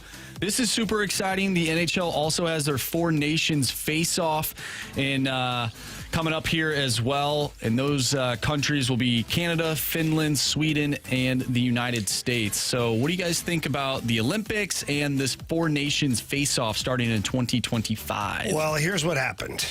I'll just let you guys in on something. Is the NHL wanted their 4 nations. They wanted this little thing. You know why, Carey? Why? Makes money. Yeah, well, of course. Right? Makes money. And so then the Players Association said, okay, we'll do this little 4 nations thing that you want to do. Our players want to participate in the Olympics again. So, if you want your 4 nations or your World Cup of Hockey or whatever the heck you guys want to sell for major sponsorship, our guys are going back to the Olympics. And the NHL said, okay, deal. So there we go. What the good news about it is, hockey fans get more hockey of best on best. Because it's during the season, correct? Yeah. Is there any concern about injuries taking place? John Tavares went to the Olympics, 4 or 5 years ago, 6 years ago now, depending on when the last Olympics was. And I think he blew out his knee or broke his leg or something crazy. How much of a concern is that for the teams? Well, it's a huge concern. That where their guys are going over This there? is why they kind of backed away for a couple reasons. One, they had a huge battle with the IIHF and the IOC of getting actual footage and stuff. They weren't allowed to monetize anything from the Olympics. That stinks. So that got renegotiated because the NHL players draw a lot of eyeballs to those Olympics. So, obviously there's all of that tied into it. But yeah, there's a major concern that the players end up going over there and getting hurt.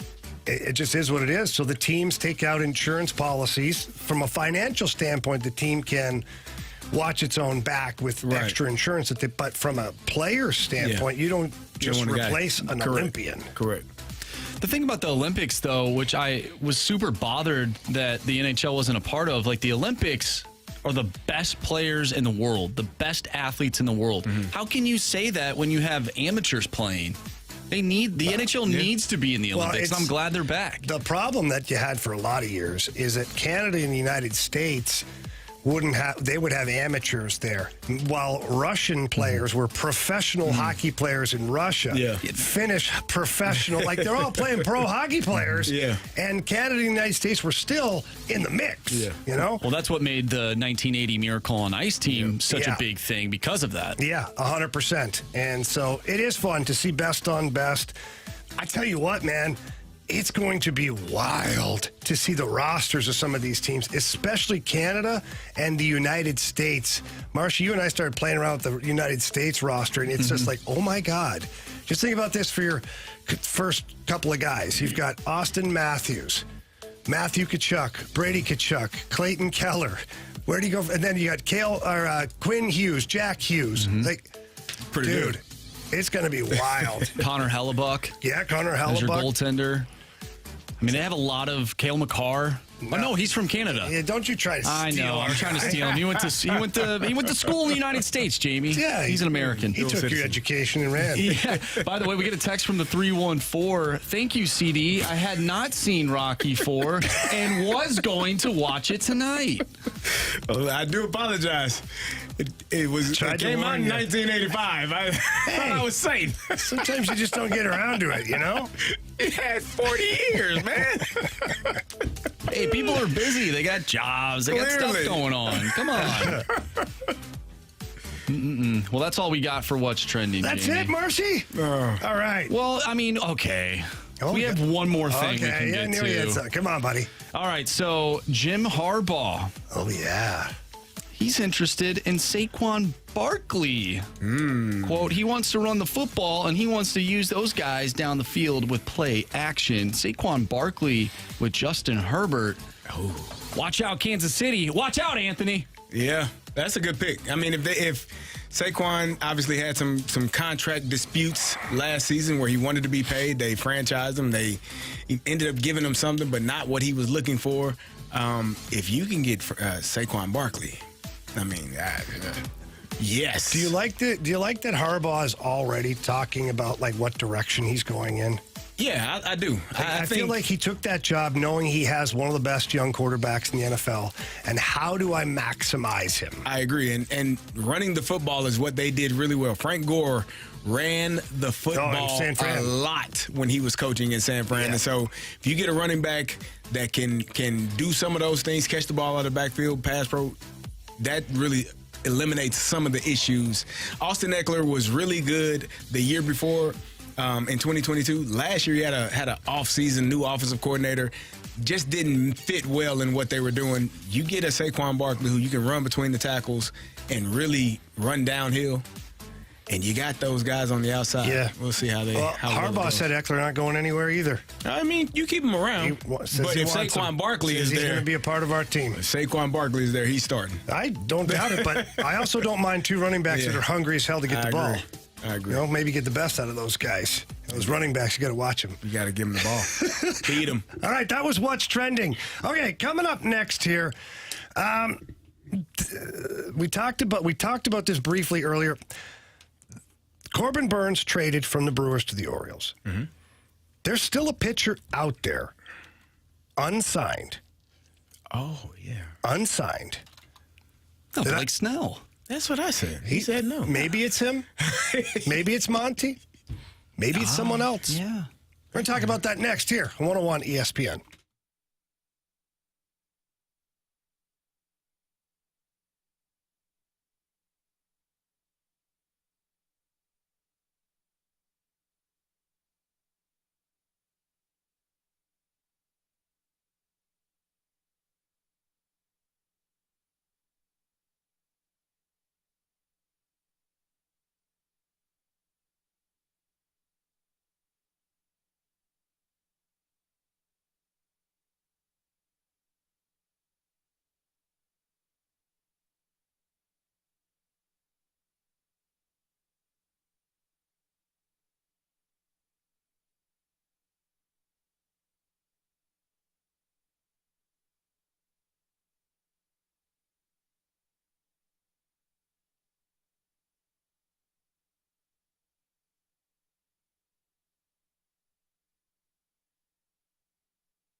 here on 101 ESPN.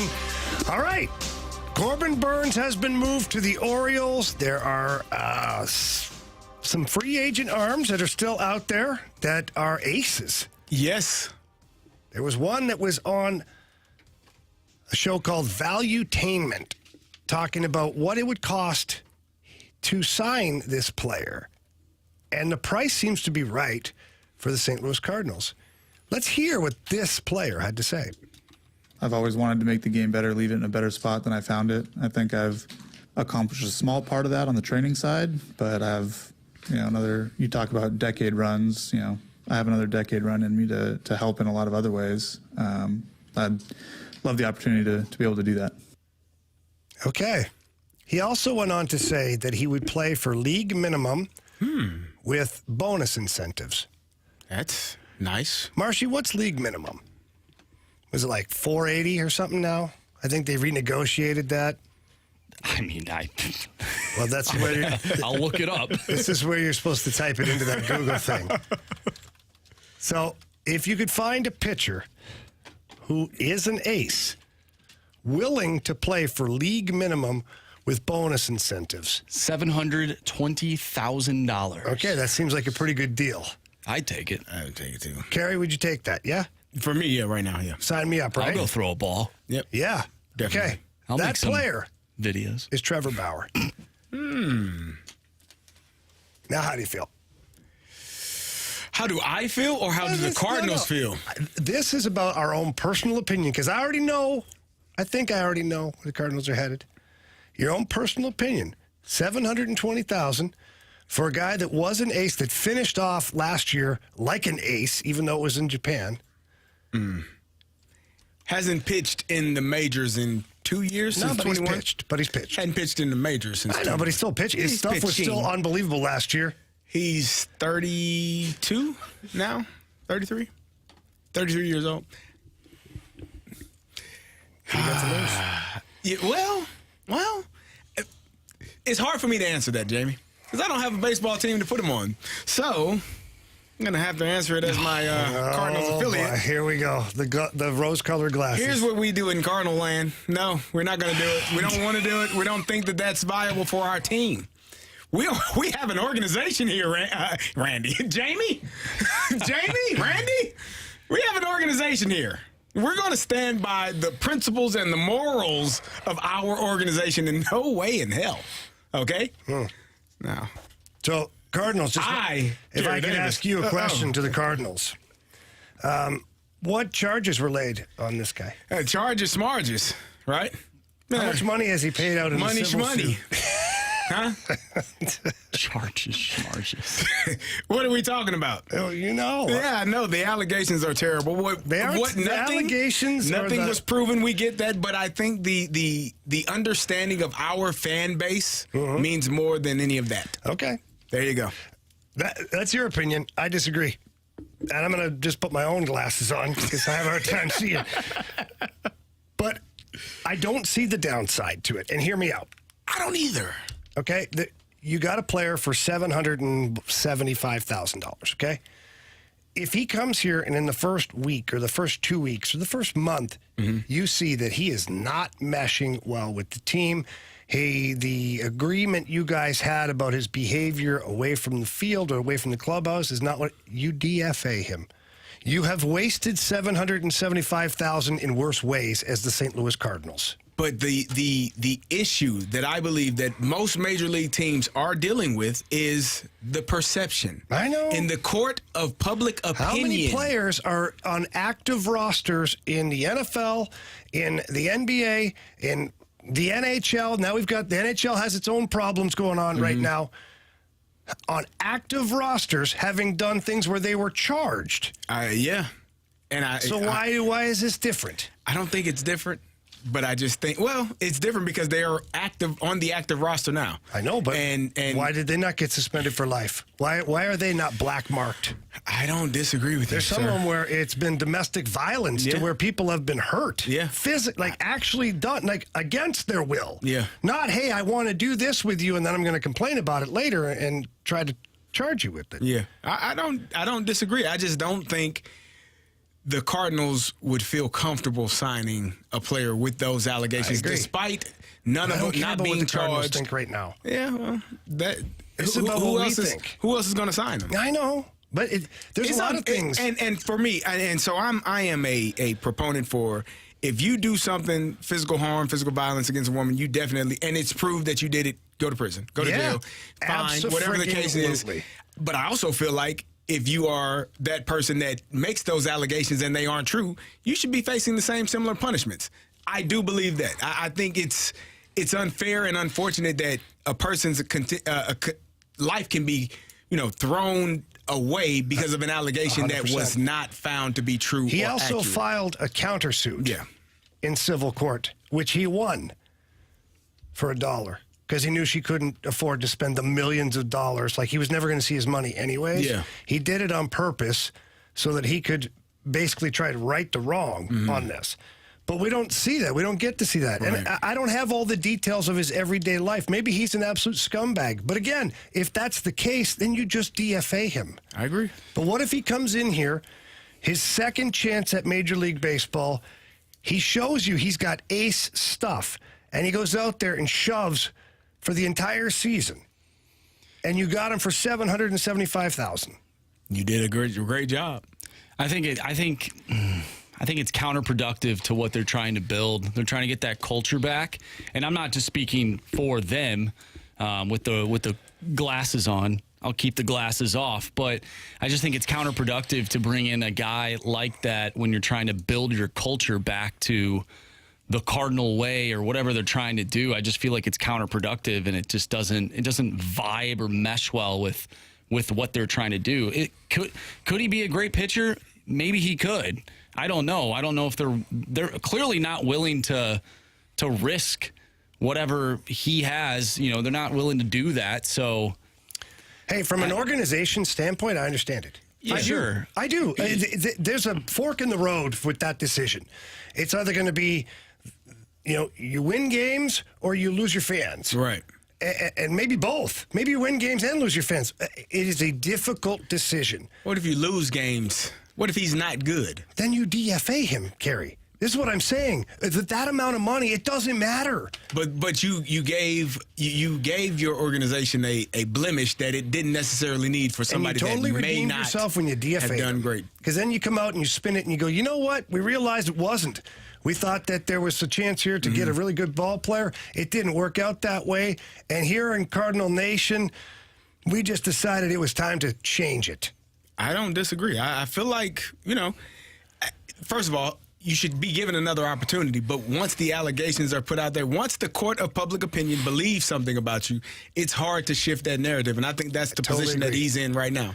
I agree. And it's not fair. It's not fair. Yeah. And it's a weird thing. I just, for me, if I'm really trying to win, I kick the tires on every possible scenario, and I would have kicked the tires on this one. They already have 5 starting pitchers. Now they got 6. They don't need one. 6 starters. They don't need him. There you go. Internal competition going on here.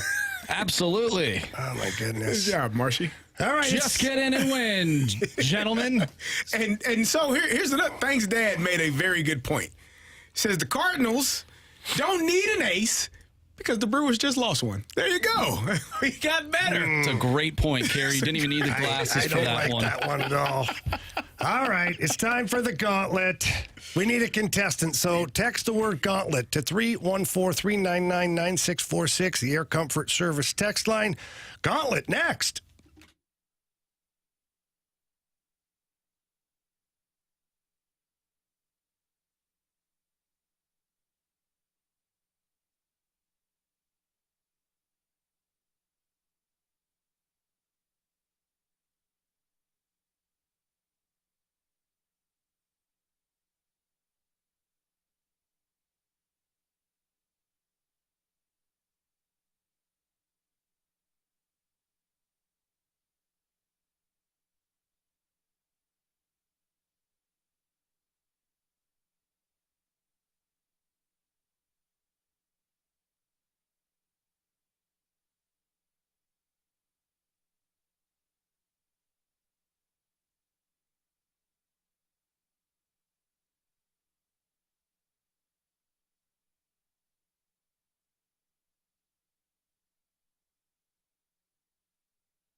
4 categories, 1 challenger.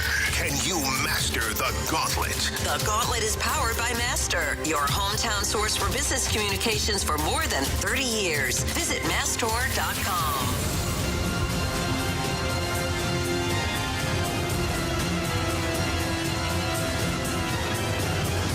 Welcome back here to Fast Lane. It's 4:03. Your time check brought to you by Clarkson Jewelers. It's time for the Gauntlet. We've got Andrew on the line. Andrew, how we doing, bud? I'm doing good. How are you guys? We're good, man. We're looking forward to the weekend. How about yourself? Oh, yeah. Weekends are the best. Nice, nice. All right, so have you been in the Gauntlet before? I have about a year ago. Okay, all right. So you know how this rolls then? Yes, sir. Okay, so you're going to pick your opponent. You can go ahead and do that now. That's either Marshy, Carey Davis, or myself. You know, Marshy beat me a year ago, so I need to get some revenge. So I'm going to pick him. Oh, it's a revenge game. Those Battle are of the best Andrews. kind. All right. All right, so before Marshy bolts out of here for the cone of silence, tell Marshy to spin that wheel. Spin the wheel, Marshy. All right, Andrew, when you lost to Marshy last time, what was the category? Do you remember? It was hockey. Okay, all right. So if you You want to got- avoid that, right? would you like to avoid that, or do you want that again? I would take hockey or baseball. I think those are my 2 best ones. All right, buddy. Well, I got good news for you. It's hockey. Perfect. Yeah, we got hockey. So here's how it rolls. As you know, we'll go over the rules real quick. Each question is worth 2 points. If you use the options and you answer those questions correctly, it's worth 1 point. Of course, if you get it wrong, you get no points. Andrew, you good to go? Yeah, let's do this. All right, buddy, here we go. Again, the category hockey, question 1. Robert Thomas will represent the note in this Saturday's NHL All-Star Game. Last year, Vladimir Tarasenko had the honor. Where was the 2023 NHL All-Star Game played? Florida, final answer. All right. Number 2. The Edmonton Oilers have won 16 consecutive games, but who has the longest win streak in NHL history? I think it was the Detroit Red Wings, final answer.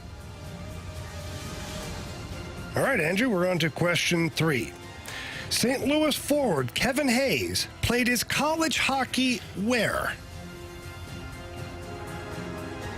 I'll need the options, please. All right, was it Boston College, Michigan, or Minnesota?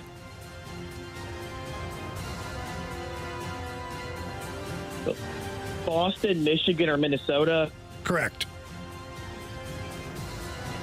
I'll go with Boston, final answer. All right, final question. Wednesday night, Columbus defeated the Blues 1-0 downtown, named the Blue Jackets all-time leader in goals with 289. Rick Nash, final answer.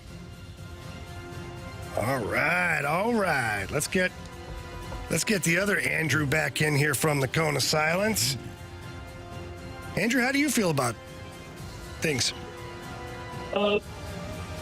Not too bad. Some of those, I feel like I may have gotten like the second longest winning streak or the second goal scored in franchise history. So I think I'm in the ballpark. I just don't know if I actually got the right one. All right. Well, Marshy's plugged back in here, so we won't give him any more information. Marshy, how's the Cone of Silence? I see you and Mike Ryder with that animated conversation in there. Yeah, it was good. Was listening to Tuesdays Gone by Leonard Skinner. Nice. In remembrance of Chubbs. Yeah, Chubbs Peterson. Never forget. Marshy. Oh, Marshy. I hate to be the one to tell you this. Yeah, go ahead. Pack a lunch, buddy. All right. Pack a lunch. So we got Andrew, and we'll have Marshy. That's how we'll do. I thought about that. Yeah. Make sure we. Okay. Marshy, category hockey. Okay. Question number 1. Robert Thomas will represent the note. Can you tell that Bradford made these questions, by the way? I don't know. I haven't heard Bradford him. always calls him the note. Oh, okay. Yeah. Again, Robert Thomas will represent the note in this Saturday's NHL All-Star Game. Last year, Vladimir Tarasenko had the honor. Where was the 2023 NHL All-Star Game played? Oh, man. Crap, where was it played? Was it in L.A. or was that a few years ago?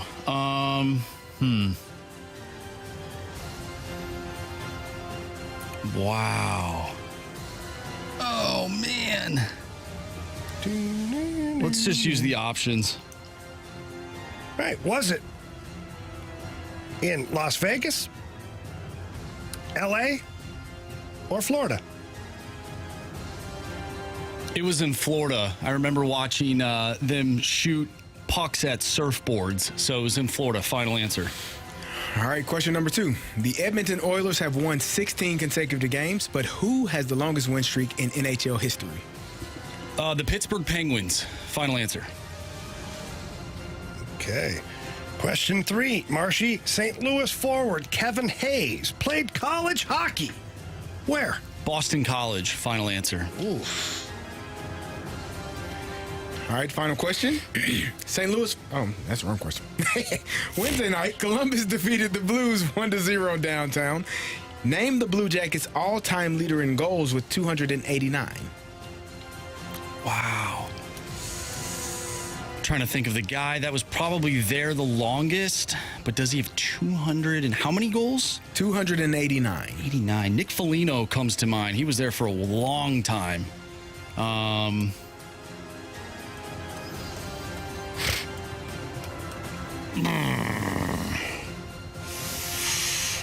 I don't know anybody else that would play that long there. I'll go with Nick Foligno. Final answer. All right. Let's go over these. This is good. Yes, real good. Question number 1. Robert Thomas will represent the note in this Saturday's NHL All-Star Game. Last year, Vladimir Tarasenko had the honor. Where was the 2023 NHL All-Star Game played? Andrew, you said Florida. Marshy, you said Florida. Answer is Florida. But Andrew didn't need the options. Damn. Up 2-1.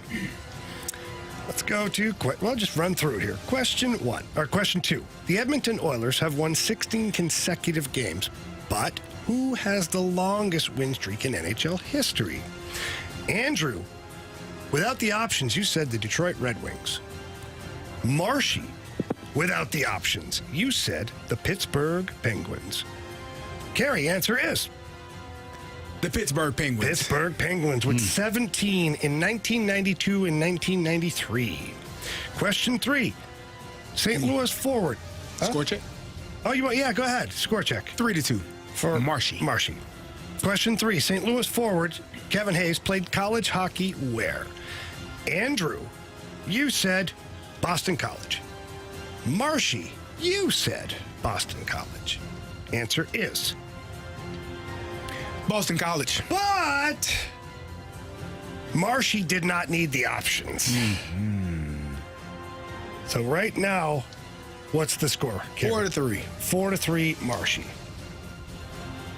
Is that right? Yep. 5-3. 5-3. 5-3 Bad Marshy. math. Yeah. My apologies. I count on you for one thing, Ken. Hey, You went to college and I never got shouldn't that be too, one of I them. get it. Matt shouldn't But be you one went to of them. college. I mean, I wrote it come down on. 3 times too, and it was still All wrong. right, so 5-3 5-3. Marshy. Good catch, Mark. Clearly didn't go to school in Ontario like you and Army did. Oh, you want to make fun of Army, do you? Oh, okay. No, he didn't. yeah, it's His fine. math was off. What are you talking about? All right. Final question. Number 4. Wednesday night, Columbus defeated the Blues 1-0 downtown. Name the Blue Jackets' all-time leader in goals with 289. Neither of you used the options. Both of you have different answers. The answer is... What? Oh, sorry. Do you want? Yeah, my bad. Andrew said Rick Nash. Oh, damn. Marshy said Nick Foligno. Answer is Nick Foligno is not the answer. It's Rick Nash. Walk it off. We got to walk off. Damn it, I forgot about Rick Nash. How could you forget I don't know. about Rick Nash? I don't know. I do not know. I'm mad at myself for that. All right, Andrew, here's how it works, as I'm sure you know, but we'll go over it anyways. We will read the tiebreaker question. Do not say anything until Marshy Marsh writes down his answer.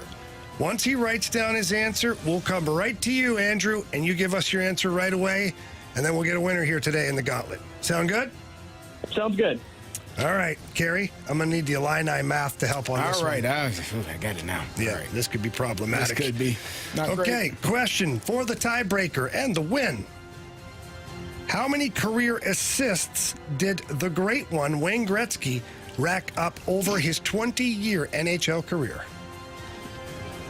3,000? No, I'm kidding. Oh, wow. You got to write it down.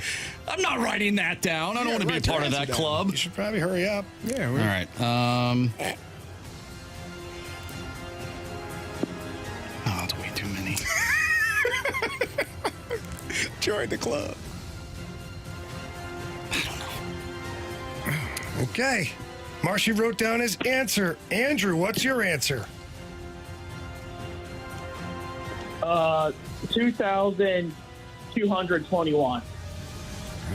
All right, we're good on that. Yep. We do have a winner here in the Gauntlet. Andrew. You have chosen poorly. You lose. Not today. Marshy got you. Marshy wrote down 1,804. You can show the cameras, Marshy, because we like to keep it all real here. I wrote down 1,984. What did I say? 1,804. Oh, Yeah. well, I'm looking at it upside down. 1,984. 1984 is what he wrote. And then the actual answer. 1,963. Marshy, closest to the pin, Good job, gets the Marshy. win. Andrew, great job, though, buddy. Really appreciate it, man. My pleasure. Marshy, you are once again the superior Andrew. Hey, I appreciate all Andrews that walk among the St. Louis community. So that was a tough one. I'm really impressed with the Rick Nash thing. I can't believe I forgot him. It was funny when I was growing up and getting into hockey. I was always watching. When I went to Blues games, they're always playing the Blue Jackets, and Rick Nash was always scoring. So I just kind of thought, well, he scored those all that time. Maybe he actually got the most. He also got blown up by TJ Oshie 2 games in a row. That was my Rick Nash highlight. There you go. Yeah, he got Oshie'd. He sure did. Yeah, he did. All right, Andrew, Good job, do me Andrew. a favor. Go have an awesome weekend, okay, dude? We'll do. You guys too. All right, good job, thanks a Andrew. lot. All right, Marshy Marsh with the big victory there. That's 2 walk-offs for me in a row. You had to work for this one, baby. Yeah, that was a tough one. Nice job, man. Proud of you. Thank Growing you. up right in Proud front of of you. our eyes. Thank you. All right, you know what? Hockey was the category. We're going to continue with hockey, and we're going to have we're going to do our own assessment here of the Blues front office. We also need 4 new contestants for Bet the Board. So please text in Bet the Board. Is that what you need, Marshy? Or bet? Any kind of bet to 314-399-9646. Marshy will be in touch with you, and we'll figure all that out too throughout the course of the show. But next, more on the Blues on 101 ESPN.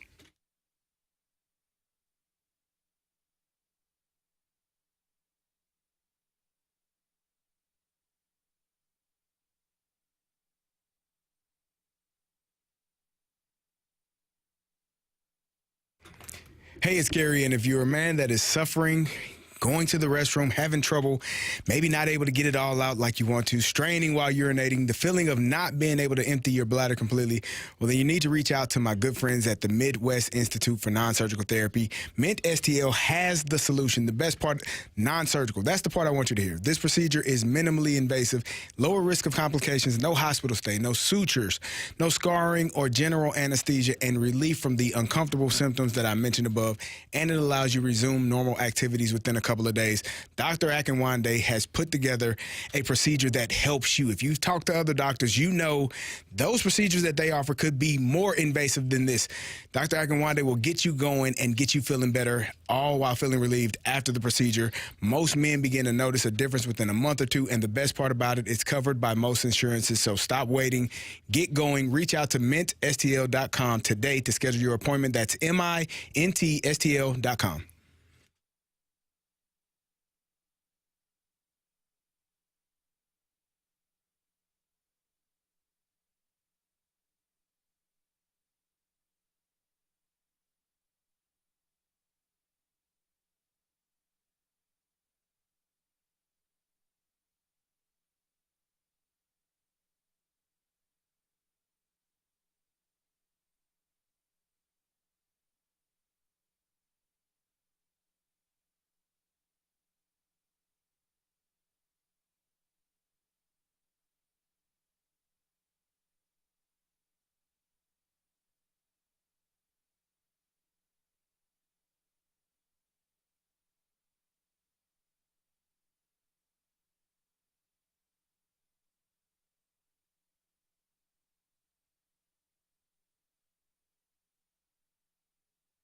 Welcome back here inside the Fast Lane on 101 ESPN. We have our first Bet the Board contestant, our guy John, who's out on the, we'll call it the celebrity line right now, huh? Got some celebs in the house. John, how you doing, bud? I'm doing great. How you doing? I'm good. I'm good, yeah. All right, so here's how it's going to work. We're going to ask you real quick what horse you want to pick here between Marshy, myself, Carey Davis, and Anthony Stalter. Marshy, do we give the results from last month? I can. You ended up winning. So yeah, Carey informed me of that. So give the results so that all of our contestants have the proper analytics, Carey, to back it up. So congrats to Lone Marlins fan. He is the winner because Jamie went 10-8, and you won the tiebreaker last night because the New York Knicks defeated the Indiana Pacers. So Jamie was 10-8, comes in first place. I came in second. I was also 10-8, minus the tiebreaker. Carey, you were 8-10. You came in third, and Anthony was in last, 6-12. Ew. All right. So, John, there you go. There's your analytics. Who's your horse? I'm going to go with Marshy. There you go. That's a good choice. Last time, didn't you? No, that was you. Yeah. Oh. Marshy's taking over, man. It's the Marshy Marsh Show. All right, John. We'll keep you posted throughout the rest of the month here. And Marshy's your guy. Let's go, John. Yeah, he is. Sounds good. All right, man. Thanks a lot. Have a great weekend. All right, you too, guys. Thank you very much. All right, so John is got Marshy off the board. Let's go back to some St. Louis Blues. We talked to Doug Armstrong earlier today. Talked about a lot of things. But one thing that we did touch on was, the coaching change and, the players and whatnot. I want to talk about the Blues front office overall, Carey. Okay.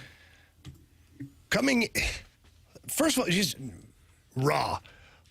What do you think about the job the front office has done? Starting, let's go back to last year once they declared that they're going to be trading people and we're in a retool. Mm-hmm.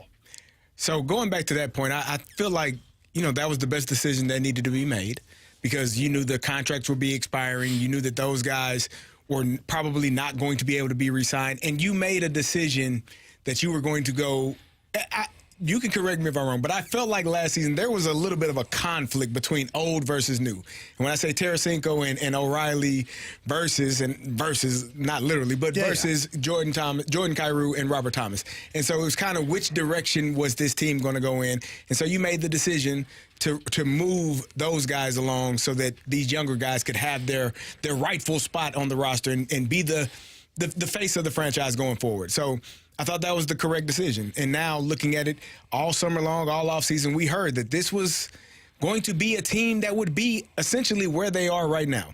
I think they have done a really good job of getting young players acclimated into what they're doing. I think some of the young guys, Jake Neighbors, who we talked about, Matthew Kessel has done a good job. So the evaluating, the decision-making, it's still, I think it stings a lot of people that you chose to move on from Craig Berube. I think that's still, even though the team is playing better now, I think it still stings a lot of people, but it's probably a decision that had to be made.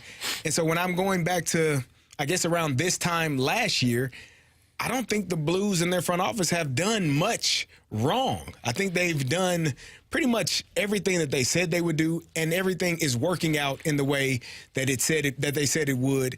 And you hope that gives you confidence for what 24 will look like if they're not able to make a push here in this season.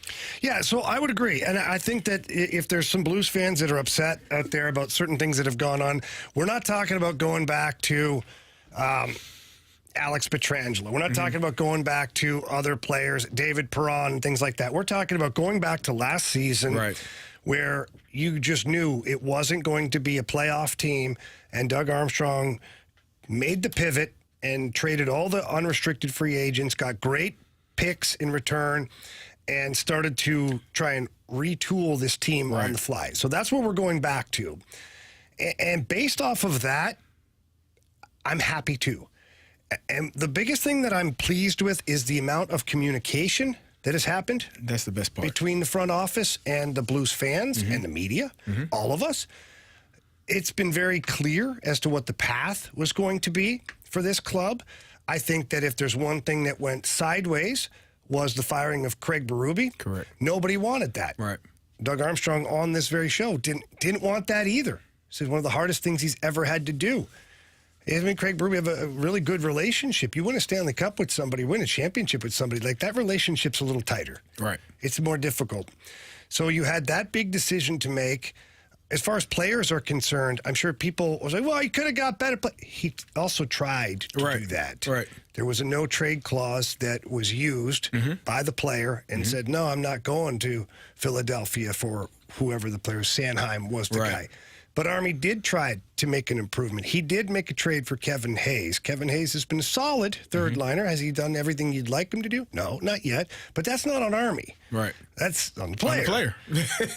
So when you take into consideration the way things have lined up, and then you add in the development of Matthew Kessel, the development of Jake Neighbors, the development of Scott Perunovich, Tyler Tucker, all these kids that are down, Jimmy Snuggerud, Dalibor Dvorsky, these are draft choices. Right. When you look at the overall picture of it, I think the front office has done a pretty darn good job. I agree. I think, so we talked about this, I think it was yesterday or maybe the day before, about having that future Hall of Famer, that superstar. Is that person in the minors? Is that person on this in this organization somewhere, or is that still a need or a requirement for this team to potentially have the longevity of runs and be a championship caliber team? What was that? I missed the first part. I was reading the text. My bad. I'm going to be honest with you. I was reading I it. appreciate it. Yeah. We talked about having future Hall of Famers on a roster. Does this organization have that down the pipeline, or do they still need to go out and find that future Hall of Famer, superstar type of player? You might have it. Okay. You might. Like, what does it look like ultimately for Robert Thomas? Right. For me, that would be the one. He's the lead dog in this. Because you look at the rest of the club, you're like, maybe a Jordan Binnington if you squint, if he gets another Stanley Cup or a Vezina. And maybe it's Is it a requirement? I don't think it is. Okay. Like, I don't think it is if you have a good team. You know, you can have a solid team, and you go back to 2019, and the only guy I think you could say is a Hall of Famer off of the 2019 team was Alex Pietrangelo. Right. And even that is going to be one where we'll see. Now that he's got a second cup, it certainly helps him. Right. But it's not like your lineup was littered with Hall of Fame type guys. So I don't think it's a requirement. It's a nice luxury, right? That's for sure. But yeah, so I think that if nothing else, there's been a plan, and Army has been executing the plan. Where you get sideways is when you don't necessarily have a plan, or you do have a plan, but then your actions are different than what the plan is. Or you get sidetracked because of the outside noise. I think Army strikes me as the type of person, I think Mo would be this way as well. They have a plan, and they stick to it. Now, most people don't like Mo's plan. They think it's frugal and not the way that you should be going about business if you're the St. Louis Cardinals. But Army, I think people generally like his plan and how he's implemented it and how this team is going. We're greedy. We want to win more than we want to lose. And that's just what that boils down to. But at the end of the day, if everything you have said is in line with everything that is taking place, where are the complaints coming from? Because this is what you were told. All you got to do is listen. Listen more than you talk. You got 2 ears, 1 mouth. You listen twice as much as you talk. So that is what they have said. That is what they have done. If they are fortunate enough to make it into the playoffs, anything could happen, but where they are right now is where they expect it to be. Yeah, so that's the big thing for me. If they make the playoffs this year, that's fantastic. It really is. And then you're looking at some of the young guys of the next 2 to 3 years. The Blues could be in the conversation in 4 or 5 years of being one of those teams. So who knows? We'll see. I like it so far, and a lot of this ultimately falls on the players' shoulders. So we'll see what they have to say about everything, too, with the way they play coming back from the All-Star break. All right, there's a lot of debate in baseball. I mean, not a debate, a lot of talk about launch angle and all this stuff, and lift and separate. What happens when one of the greatest hitters to ever play Major League Baseball has a slightly different point of view? Should that change our opinion at all? Probably. We'll find out next here who that player was and what he had to say on 101 ESPN.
101 ESPN Sports Center. I'm Andrew Marsh. It's time for a Sports Center update. Driven by Johnny Londoff Chevrolet and Johnny Londoff Autoplex. The Blues are on their all-star break right now, but they'll be back in action on February 10th to take on the Buffalo Sabres. We talked earlier today with President of Hockey Operations and General Manager Doug Armstrong. If you missed that interview, make sure you go to 101ESPN.com or check out the free 101 mobile app. Just head to the podcast page. You'll find all of our interviews and full shows there, and it's all brought to you by Dobbs Tire and Auto Centers. Is launch angle hurting the game of baseball? Well, like Jamie said before the break, one of the best hitters ever in the game talked about launch angle. We're going to dive into that next. I'm Andrew Marsh, and this Sports Center update is driven by Johnny Londoff. Find new roads and shop 24/7 at londoff.com and londoffautoplex.com. Are you kidding me?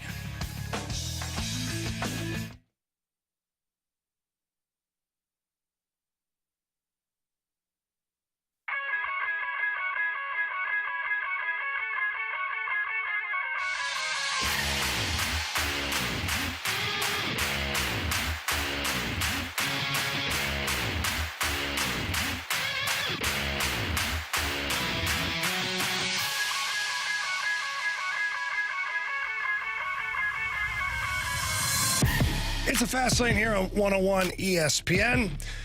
Time to go out to the celebrity line for our second Bet the Board contestant. And we've got Patrick with us today. Patrick, how you doing, man? Great, sir. How you doing today? I'm good. Don't call me sir. Okay, so you're a hockey player, huh? That's right. There you go, baby. Well, you're gonna give that stuff up and concentrate on golf. In honor of Chubbs Peterson. Well played, Patrick. All right, buddy. Marshy's off the board. And we've got Carey, Anthony, and myself left to choose from. Who are you picking today? Let's go with KD.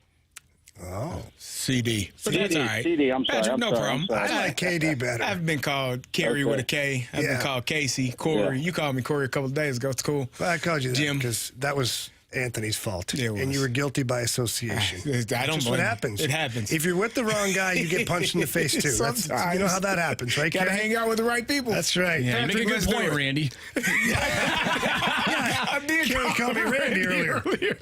That's not even close. I'm so looking to the left and We have Jamie. We have Randy. Unbelievable. This is Anthony Cole's He does call me Jamie all the time. He does? Whenever you're not here, you're like, yeah, Jamie? I'm like, yeah, because we definitely favor. You're a handsome devil. Thank you. Yeah. You and I. All right, Patrick. You got KD, CD, whatever you need. Patrick, let's do it. Carey. I got you. All right, have a great weekend, Patrick. All right, guys, let's go to our happy place. You got it, man. I'm with you. All right, see ya. All right, so we've teased this a couple of times here now. Don Mattingly, not only one of the best hitters in the game, he's also a hell of a manager. He's had great success post-career as well. And he got into a discussion regarding launch angle. And everybody talks about lift and separate, launch angle, all these crazy terms. I like to hear it from the guys who did it the best. Let's hear from Don Mattingly regarding launch angle. The pitch is there and you hit it with the proper technique, it's going out of the ballpark. I don't believe in practicing launch angle because I think that lengthens your swing. And we're seeing a change in the game now. Guys talking about launch angle, pitchers are throwing the ball up. And now there's going to be a weapon of up there, until guys will make that adjustment, either leaving that alone. But I believe in, like, there's a difference in practicing launch angle and trying to get the ball in the air, right? If I'm hitting line drives in BP at 60 miles an hour, that may relate to getting the ball in the air at 95. Because if you're trying to get the ball in the air at 95 or at 60, you're lengthening your swing in batting practice. And now when you get to the game at 95, you're not catching up with that. It's pretty good stuff right there. Listen, I never played baseball a day in my life. Not ever? No. In growing up, not professionally. Not yet. I throw this first pitch out there. They may sign me for an opening day start. I don't know. But here's the thing. I've heard Don Mattingly say it. I've heard Alex Rodriguez, and I've heard Albert Pujols say it. Now, I had to look up the career stats of Alex Rodriguez and Albert Pujols. I don't know if you ever heard of these two guys. Maybe. So between them, I was doing the numbers because I've these guys sound like they know what they're talking about. They've hit 1,399 home runs just between those two guys. And I heard both of those guys say the same thing as well. You don't try to launch angle or drive the ball. You just drive the ball. You don't try to have a launch angle to hit home runs. They are top 5 in home runs all time. I'm going to listen to those guys instead of a guy that brings me a sheet. Well, your launch angle is at 35% and we need it at 20. What the hell are you talking about? How many have you hit? Get the hell out of my face with that paper. That's how I feel. And when you hear professional athletes saying that, it makes more sense. Jordan Walker got sent down to the minors last year because of what? Well, they said he wasn't lifting. His launch angle wasn't good enough. But if the greatest players to ever hit home runs say it doesn't matter, then why would I need to listen? And you know what? To Jordan Walker's credit, which I respected more than anything, they asked him, well, what have you been working on? Nothing doing what I've been doing. What'd you change? Nothing. Get the hell out of my face with that paper is basically what he said. So I think maybe you will see a shift in mindset and philosophy, but for me, I'm going to talk to the people that have done it. I say this all the time. If I want to be a doctor, I don't talk to my mechanic. And that's no offense to anybody that works on cars, but when I want to become a mechanic, I go talk to the mechanic. I want to learn from people that are doing or have done the job that you are asking me to do. Yeah. So, yeah. So, listening to so many baseball players, including Don Mattingly just today, but we have Matt Holliday on all the time throughout the season, and I would say that Matt Holliday was a pretty darn good hitter, to say the least, okay? Yes. He also talks about driving through the ball. He didn't talk about lifting and separate, doesn't talk about trying to jack home runs and all this stuff. He talks about making good contact with the right part of the bat and driving through the ball. Mm-hmm. Tony Gwynn, pretty good baseball player, he had right? a lot of hits. Yeah, he had a lot of hits too. But he says the same thing. And he wasn't a power guy, okay? But the common denominator is their approach to hitting, about how they keep their eye on the ball, how they shift their body weight, how they drive through, how they get the barrel through the strike zone for the longest amount of time, all this stuff. And so I think the launch angle can be a product of the process, meaning that if you're swinging it the right way, and again, I've never taken a major league at bat. I'm not a hitting coach, don't claim to be at all. But listening to all these people, to me, it's about the technique. It's like if you watch a golfer and a guy tries to come out of his shoes on he hits one really straight down the fairway out of 10. If you watch the guy who has a nice swing and lets the club do the work, has proper weight transfer, all of a sudden you're like, how the hell does he hit it so far and straight? To me, it's the same concept. I know the swings aren't the same, but the concept of making sure you have the right swing. So it's going to be interesting to see how this evolves over the next couple of years, because there's so many people that are focused on this. We'll see if the old guard starts to open up the eyes of the new guard. That's when I talk about analytics. Those are the analytic numbers that drive me crazy. Like your 28% or whatever the percentage is. It needs to be at 22. Man, make contact. Talk to some of the people that have done it. You made it to the major leagues, having success doing the things that you have already done. No offense to any of those guys and gals that work in the analytics department that crunch numbers and do all of the work that is required to run and help run a franchise. If they ain't never picked up a bat to swing it in a major league, in a professional stadium, in a professional setting, I don't care. Against a professional pitcher. Against a professional pitcher. I don't care. Yeah. I just don't. I'm with you, man. It's going to be fun to watch, and we'll see what happens, but it's always a great discussion when it comes to hitting, the old school versus the new school versus what should work, what doesn't work, all that stuff. So lots of fun to talk about. What also is lots of fun to talk about is the Sports Six-Pack. So please text your questions to the Air Comfort Service text line, 314-399-9646, or jump on to the Air Alliance Team Heating and Cooling YouTube channel, where we've got the snake pit that's always active. Marshy loves to peruse the snake pit, so if you have a question, you can drop it in there as well, because the six-pack coming up next on 101 ESPN.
Our guy Stewie from Stewart's American Mortgage Corporation, he is the best in the business.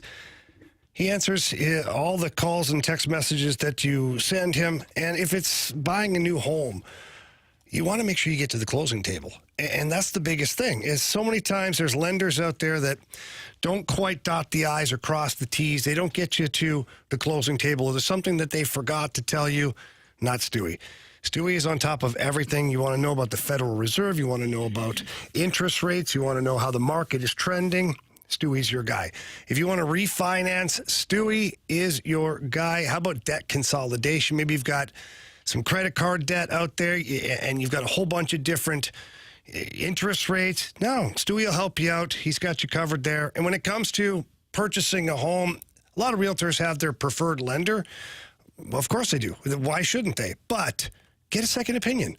Pick up the phone and call Stewie, get a second opinion, and Stewie's going to find a way to make sure you get the right loan. He's got the bagel loan, of course. That's where you borrow $200,000 or more, and there's no underwriting fees, no title fees, no lender fees, no closing costs. Stewie's got you covered in all aspects of that. So please pick up the phone, call, or text him at 314-324-4440. That's 314-324-4440, or you can always Google the bagel loan. NMLS number 226715.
It's time for the Fast Lane to answer your sports questions. I want to ask you a bunch of questions. I want to have them answered immediately. Asking me all these weird questions. Answer the question. Answer the question. Answer me! The Sports Six-Pack is now.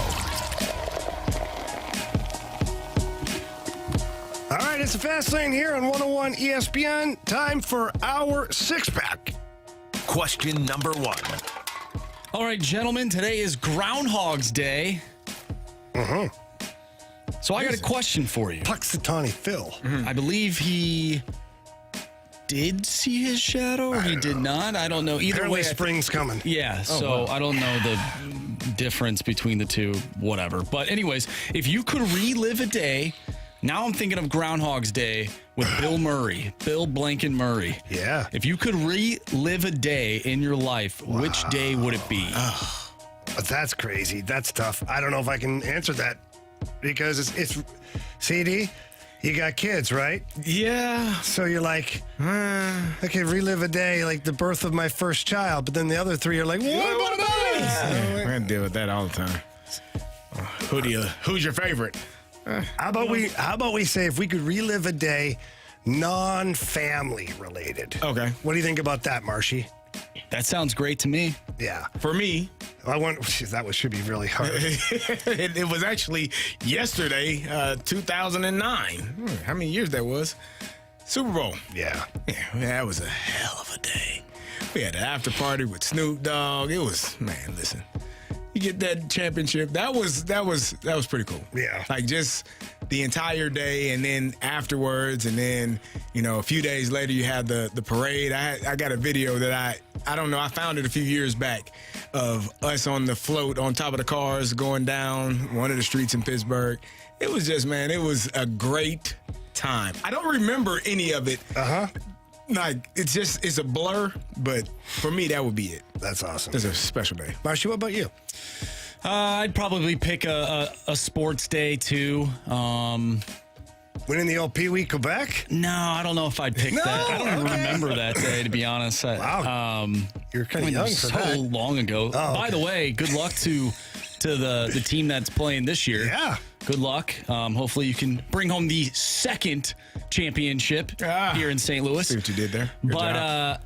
I had a blast going down to Tampa Bay for the Frozen Four when North Dakota was in it. They played Denver, and then they took on Quinnipiac in the championship.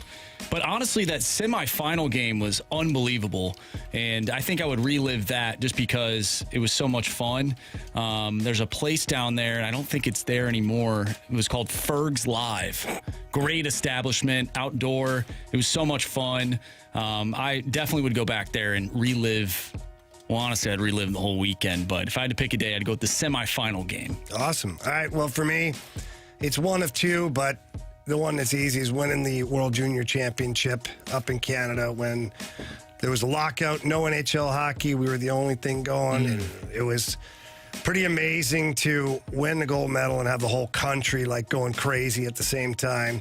That was pretty cool for me. Question number 2. From the 217, who wins in a fight, Apollo Creed or Dylan from Predator? Oh, I say it's Dylan from Predator because Apollo Creed, he could throw the hands, right? But Dylan from Predator, he had all the weapons and he had like all the the MMA kind of stuff. So what are the rules to this fight? No rules. Oh, well then yeah. It's gotta be Dylan from Predator. Which, by the way, if you're wondering who the hell Dylan is, it's Carl Weathers' character in the movie Predator. It's not just some dude named Dylan. I'd definitely go with the Navy SEAL type guy. Probably should do that. I'm with you. Question number 3. From the 636, who is the biggest ish talker in both of your leagues? Who was the funniest one? Oh, wow. We had a lot of guys that talked ish.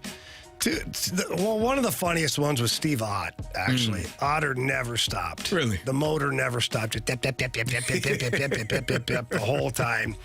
He was funny. Matthew Barnaby was funny. He yapped a lot, too. Sean Avery yapped a lot, but it wasn't really always that funny. He was just kind of a donkey. So those are 3 guys, though, that come to mind quite a bit. Yeah.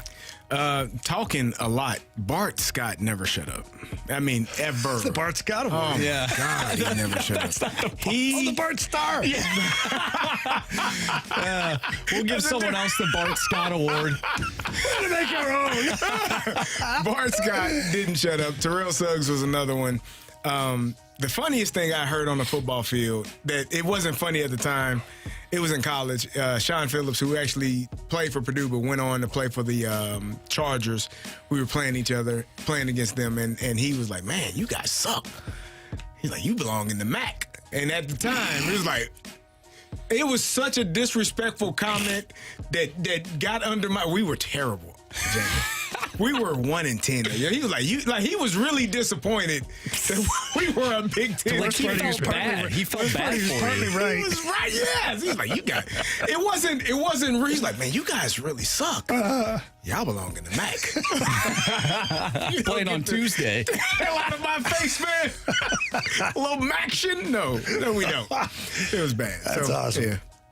Going back to the Steve Ott chirping, one of my favorite videos is him taking a face-off, and he's talking about his face-off numbers. I can't remember who he went up against, but those mic'd up moments in the NHL are hilarious, and he was in a few of them. Yeah, he's a funny dude, man. Question number 4. From the 314, is Kenny Pickett the answer for the Steelers, or should they look to trade picks for a quarterback? Well, look, we signed Arthur Smith as the head coach. I mean, as the OC. So we are rocking and rolling in terms of quarterbacks like that. rocking and rolling in terms of hand the ball off to Najee Harris and Jalen Warren. Yeah, he's good. He's good. We're gonna play action pass. We're gonna get under center, hand the ball off downhill to Najee Harris and Jalen Warren. Then we're going to have some play action passes downfield, some dig routes over the middle. Those safeties get out of there, one deep, one over. Yeah, we're going to be good. You're really praying, aren't you? Pat Freiermuth over the middle. We are set. I'm excited. Can't you tell? Where are the glasses? Yeah, you should have the glasses. Sorry. Yeah. There we go. Tell you what, Steeler colored glasses right Arthur there. Smith is what we're looking for. It sure is. We're thrilled. All right, you got time for one more? Yeah. Question number 4. All right, from the 314, would you rather get caught completely unaware with your head down by a shoulder check from Scott Stevens, or be ready for it but have to fight Bob Probert?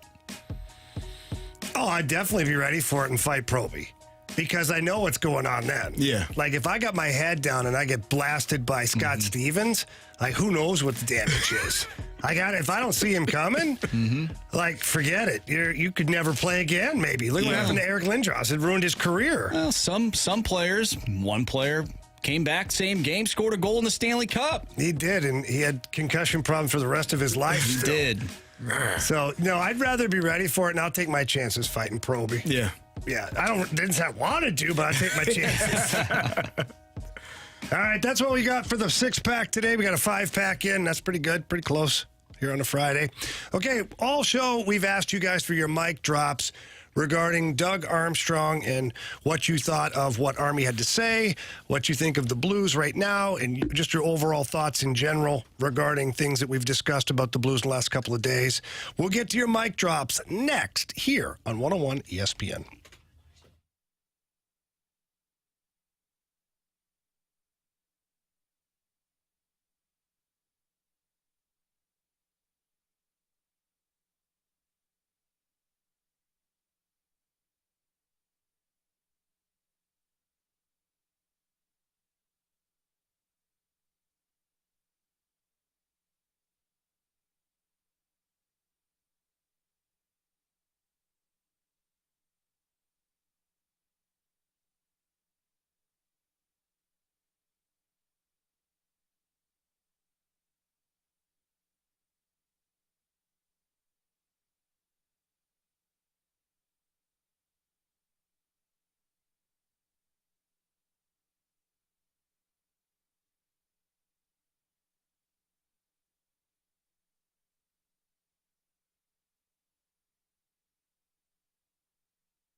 It's a fast lane here. 101 ESPN 503. Your time check brought to you by Clarkson Jewelers. We head out now to the celebrity line for our next Bet the Board contestant. We're joined right now by Aaron. Aaron, how you doing, bud? Doing great. How about you, gentlemen? We're doing pretty good. We're getting closer and closer to the weekend here, so that's always a positive thing. You bet. Outstanding. All right, man. So Marshy and CD are off the board. You've got Anthony or myself. Who are you picking? I'm going to go with you, Mr. Rivers. All right. That's a smart play, considering I just won last month. Just saying to all those other guys who didn't pick me, right, Aaron? Hey, that's what I'm going with. Attaboy. I love it. All right, buddy. Well, good luck. I will do my best for you, and hopefully we're talking to you again real soon. Yep, sounds good to me. You guys have a great weekend. You too. man. Thanks, buddy. You bet. Bye-bye. All right, so we got, is that our final one, Marshy? Yeah, one more. We got one more to go. Okay. We asked for your mic drops and your voicemails over at our Air Comfort Service text line regarding the Blues and Doug Armstrong and your thoughts about Army overall. Our first mic drops from James. Here's what James had to say. Hey, guys. So let me say that I am impressed with the work ethic of the team since the change of coaching. They still play some crappy games here and there like they did against Columbus, but more often than not, they have a lot more fight in their game, and it's been a lot more fun to watch them play. Definitely better than it was last year. Hopefully they make the playoffs, but if not, I think they're going to put up a good fight against the other competing teams. One other thing, Benner and Parayko were 100% robbed of an all-star berth. That's all I got to say. Go Blues. Well, James, thank you for the mic drop. I agree. I think Colton Parayko overlooked just because he doesn't get the points. Mm-hmm. It's not flashy, you know. And Jordan Binnington, unfortunately, the month of December is probably what stopped him from getting to the All-Star game. It just, not that it was a bad month for Jordan Binnington, the numbers weren't great. Yeah. So it is what it is. But, you know, your thoughts on what James said? I mean, I think they have been playing much better. They have had more fight. We talked about it earlier, just the games where if they didn't get the lead to start the game, you knew that they were probably going to lose. If they got down by multiple, they were going to lose. If they got down by multiple goals, it was a wrap. And now this team does have the ability to fight back into games and put themselves in a position to win, and have been winning some of those games. Conversely, when they were up and gave the lead away, they usually lost that game. So something has shifted where they don't feel like there's too big of a lead where they can't come back into a game, or they don't feel like if they give up their lead, they automatically are going to lose. So it's something there mentally where they're still the same players, but just the will and I guess the desire to keep fighting and keep going forward has been much better since the transition of Berube. I agree with that. Okay, we go out to our next one. Here was a voicemail to the Air Comfort Service text line. They didn't leave a name, so it's just a 636. So if you do call us and leave a voicemail at 314-399-9646, leave us your name and then leave us your mic drop. But here's what the 636 had to say. To me, one of the most important things about Army's transparency, not only now, but starting in the offseason, when he said we have to lose in order to learn how to play as a unit, that's happening. And that's why we're seeing some of this cohesion come together in the middle of the season. Also, transparency that he provided for the fans not only makes us understand his path and what his plans are, but it also is fair to the players, too. Because the players know what to expect. The players know that the responsibility is on them. They're not looking to anybody else for answers or looking for trade for answers. They know the responsibility is on them because the general manager is very transparent. Imagine being a player under Mozeliak, the complete opposite. You have no idea what direction the team's going in. You're told a good thing, but bad things happening. See Arenado last year, how pissed off he was. Thank you, 636. Not wrong. We talked about that. Yep. Just the transparency makes it easier for the media, makes it easier for the fans. You may not, you want to win, but you understand that this is what he said. So you can respect that and expect it to be along the lines of what was told to you. You know, what they say, under promise and over deliver. Yeah. I think that's essentially what Armstrong has done and what they're doing right now. Conversely, when you talk about Mozeliak, at times, I think Cardinal fans get frustrated because they feel like the transparency isn't as transparent. Like you hear stuff, but it's kind of left up to your decision to decipher it, how it's being said. Yeah, and here's what I agree. Now, I'll further the conversation. I feel like sometimes the way John Mozeliak talks about the team and the Cardinals, it's almost like he wants you to believe that everything's okay. Yeah. Everything's fine. Don't ignore that. No, I'm fine. Everything's great. The house is burning down. No, it's fine. It's just a candle I lit. Like, you know what I mean? And I think that's where people get frustrated is they see something different than what he's communicating, right, and they feel like they're being lied to or talked down to, like they're not intelligent. Yeah. And I think that people, although they don't always agree with every decision Army makes, because that's a fact, you're not going to agree with it. Heck, he got booed at the Enterprise Center this year after firing Craig Berube. That's how passionate some fans are. But if nothing else, you at least know, like, he's not putting lipstick on a pig for you. He's calling it what it is, and for him to say the team is kind of exactly where we thought they'd be or where we expected them to be tells you, okay, he knows what there's work to do. He's happy with where they are, but not satisfied. Right. So I think that says a lot as well. We go to our next one, next mic drop from our guy, Nick. Nick, what you got for us? I absolutely love hearing Armstrong talk. He seems clear, concise, he's honest, he's transparent, and it's awesome. I think that you can see the rationale in his decision-making and why they are where they are. Also, the Blues won in 2019, which they hadn't done ever. So I think he obviously has a huge part in that, and he's also got us on the road to success. I'm really excited about all of our prospects.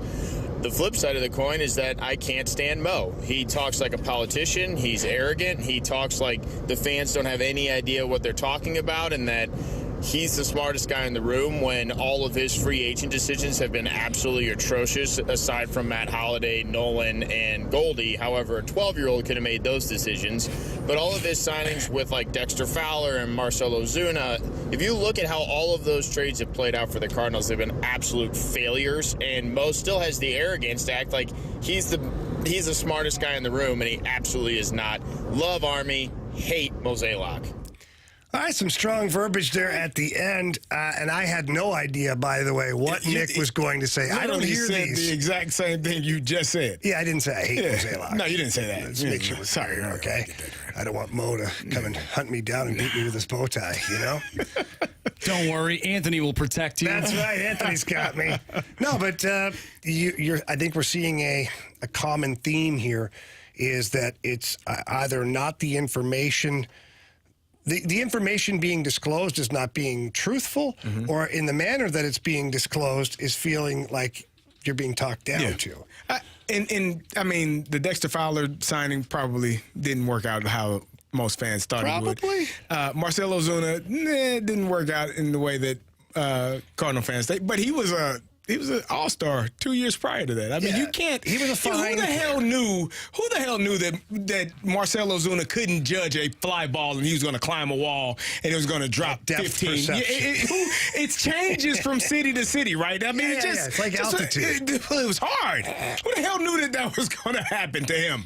Not me. He wasn't even just a little off. Like, what the hell are you doing, dude?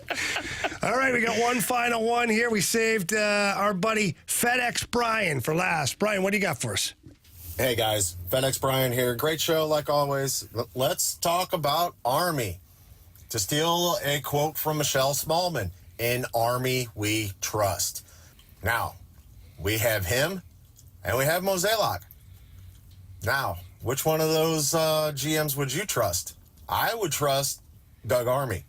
And the reason why is because he can relate with the fans. He can relate with people on the radio.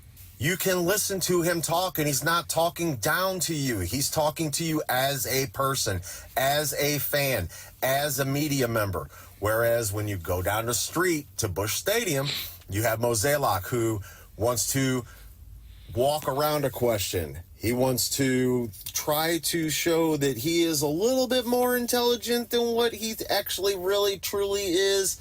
So I, for one, am excited for what the Blues have to offer in the next year or two, especially with the picks that are going to be coming up, the young guys. The way that Kessel is developing is outstanding. So I think the future is very, very bright. And I see a Stanley Cup very, very soon, probably within the next 3 years. Take it easy, guys. Have a great weekend. Wow, FedEx Brian. I mean, I like the optimism. That's for sure. And, Carey, it seems like everybody has a common opinion. People hate Mo. They kind of do. Well, they don't like him. I think that guy literally said it. No, I know.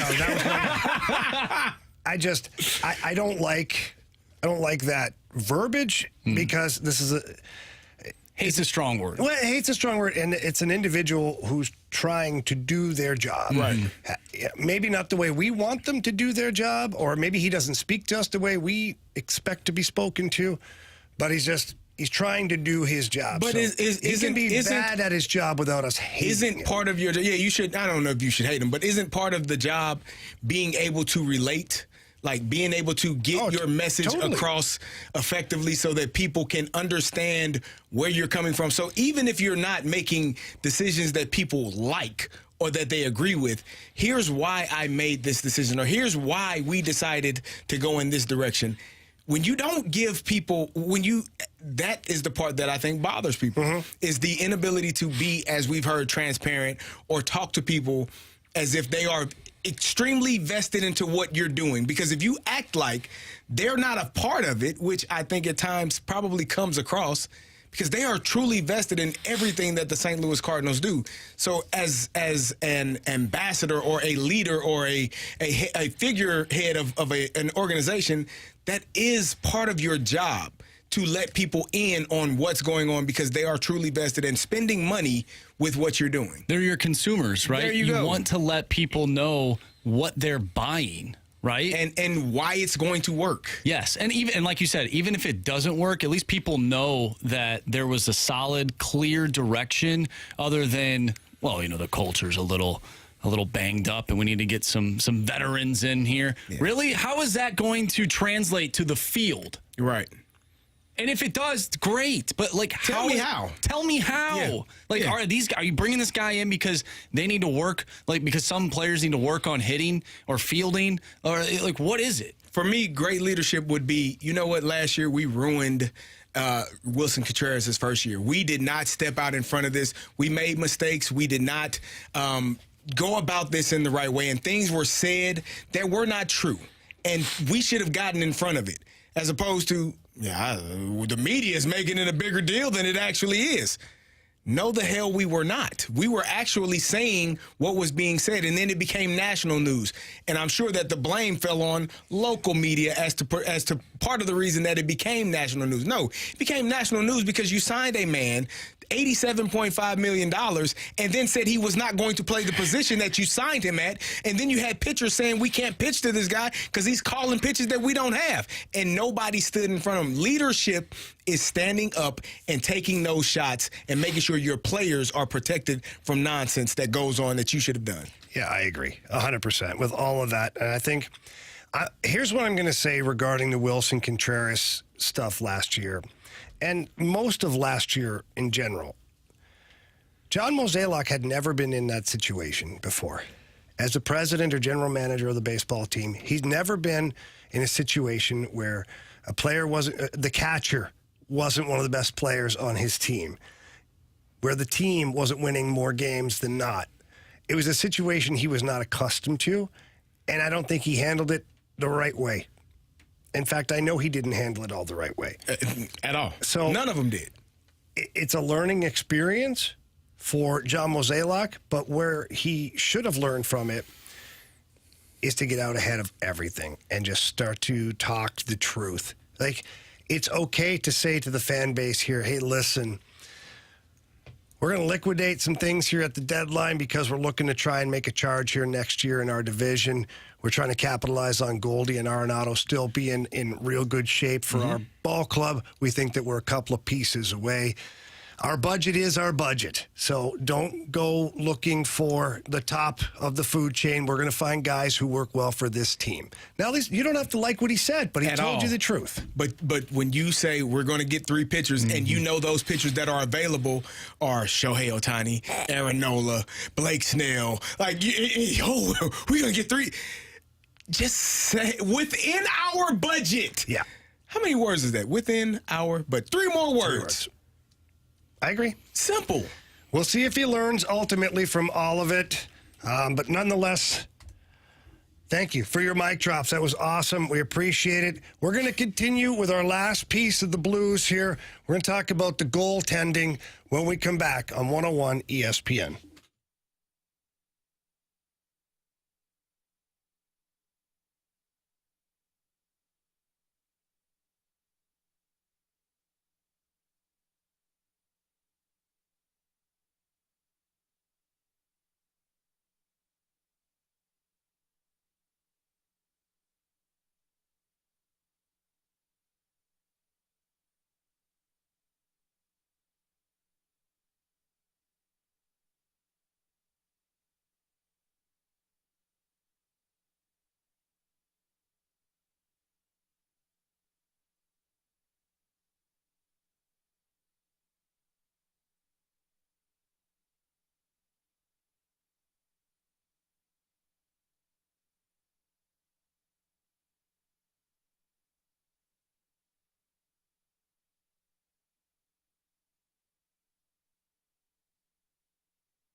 All right, we head back out to the celebrity line for our last Bet the Board contestant.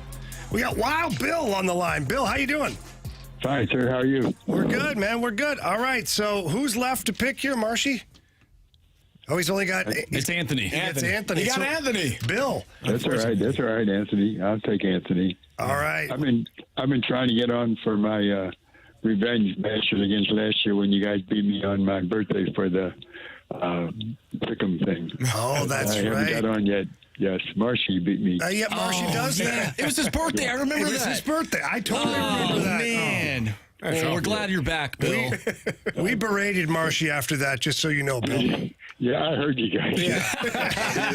That was good. I support you. It's wonderful. All right. Job you guys doing.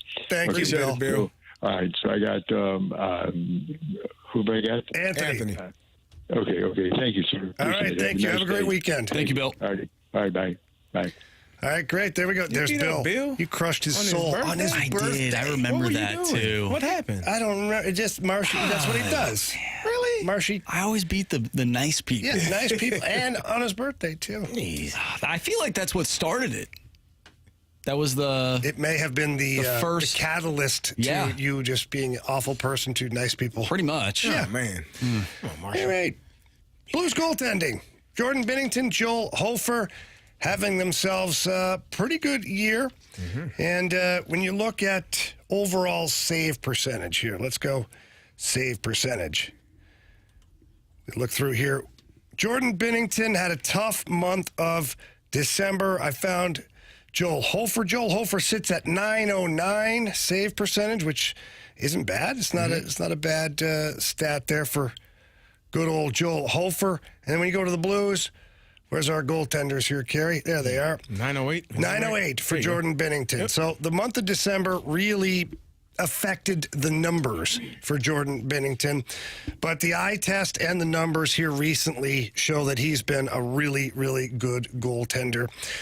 So, Carey, when you think about the Blues goaltending overall, what are your initial thoughts, one, on the tandem, and then two, how they've been so far this year? Well, I think they've been, very good. I think when you're looking at Jordan Binnington and what he's been able to do, he's done a fantastic job. I know last year we talked so much about how well he performed, but just the numbers didn't seem like they showed it because the Blues lost games. They were not taking a lot of shots on goal and giving up more goals than you would expect it, but still performing as well as he could. This year, I think there have been some times where you look at it and say, I probably should have made that save. Probably should have got that one as well. But all in all, he's done a really fantastic job. And I think the tandem has worked well together as well. Yeah, I like the tandem a lot. What I like about both goaltenders, if we take away the actual goaltending part, I love the way they play the puck. Yeah. As a former defenseman, Carey, let me tell you how much of a dream that is. Because when other teams dump the puck in and you're going back to get the puck, you're about to get your face planted into the glass. So if you don't even have to go back to get the puck, if your goalie can get the puck and you can just get open, and now your goalie either passes it to the other defenseman, to you, or fires it up somewhere else, it eliminates the forecheck. Yeah. And it eliminates guys getting run through the end boards. Right. So that I really like that aspect of both their games, Jordan Binnington and Joel Hofer. And I watched Jordan Binnington, and the evolution of him as a goalie has been fun to watch because he burst onto the scene, obviously, in 2019 with that unbelievable run. And then he followed that up with a 30-win season the following year. Then he had some things, bumps in the road. He still was a good goaltender. Last year, the numbers weren't great. But what I like seeing here is he continues to evolve as a player, in the crease and in the locker room. And now he's turned into a bit of a mentor for Joel Hofer. And we had Doug Armstrong, president of hockey operations, general manager for the Blues. He was on earlier, and we asked him about his goaltending, what he liked and what he saw and what he thinks of both of these guys. Yeah, sure. When you look at Binner's stats, October, November were high. December took a little bit of a downturn for him, and then we came in January is fantastic. And I think he's playing very good hockey. I also think that all the skaters are doing a nice job. We give up shots, Jamie, as you know, but we don't give up high-quality shots or second shots to the level we have, over the last, a little bit. So we're trying to make his job a little bit easier, but he's making the big saves when we need them. Him and Hofer seem to have a really good partnership. shows to Binnington's quality as a human being. He's helping Joel be the best he can be, and Joel's pushing Binner, on the ice. So I think it's a great partnership, and the organization is a benefactor of having two guys that the players trust to go in the net. So quite a bit of good stuff there. But the one thing that I like is when he talks about Jordan Binnington being there for Joel Holfer. Says, speaks to the human being he is. Yeah. It's not easy to do that. No. Let's just think of a couple of most popular times where that has not been the case. Brett Favre to Aaron Rodgers. Aaron Rodgers paid it forward to Jordan Love. He definitely did. Right? Yep. Made it difficult. So I think it speaks volumes. A couple things. One, he's a good guy, good teammate. But two, confidence in himself, too. Yeah. If you're willing to help the other guy, it means I got this. I'm good. I don't worry about that guy. Indeed. And so, to me, this is, again, part of the maturation process. The evolution is what I said earlier of Jordan Binnington. You're seeing this guy come out. And I said it last year, too. Jordan Binnington's a leader in that locker room. He doesn't wear a letter on his jersey, but he's a leader. And I think that you're seeing the continuance of that this year. It's even growing to be more and more to where he's a guy that people respond to. It's almost like him and Robert Thomas are becoming more comfortable in that role of, they're no longer, young guys in age, but no longer young guys in terms of hockey experience, NHL experience. So I think you're starting to see kind of that maturation as well, which is good for the team, is good for the organization. As you're having to retool as well, it's always nice to have the goaltender position figured out. Yeah. Because if you're doing this retool on the fly and you don't have the goaltending, guess what? It's going to be really tough. You might as well go into a rebuild at that point because your team's going to suffer. So it's a nice luxury for Doug Armstrong to have Jordan Binnington and Joel Holfer, each of them contributing this year. And, Jordan Binnington, he continues to evolve, and then Joel Holfer continues to develop on a daily basis. Pretty solid between the pipes. I like it, at least for the next couple of years. Looks like you're all set. So good job on that one, Army. That'll end our Blues discussion here leading into the All-Star break. We'll have more stuff on the Blues next week, I'm sure. But we really appreciate all of your contributions throughout this last couple of days with your mic drops and your text messages and all that stuff as we talk about our beloved St. Louis Blues. It is time for Biggest Question of the Day. That'll be next here on 101 ESPN.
101 ESPN Sports Center.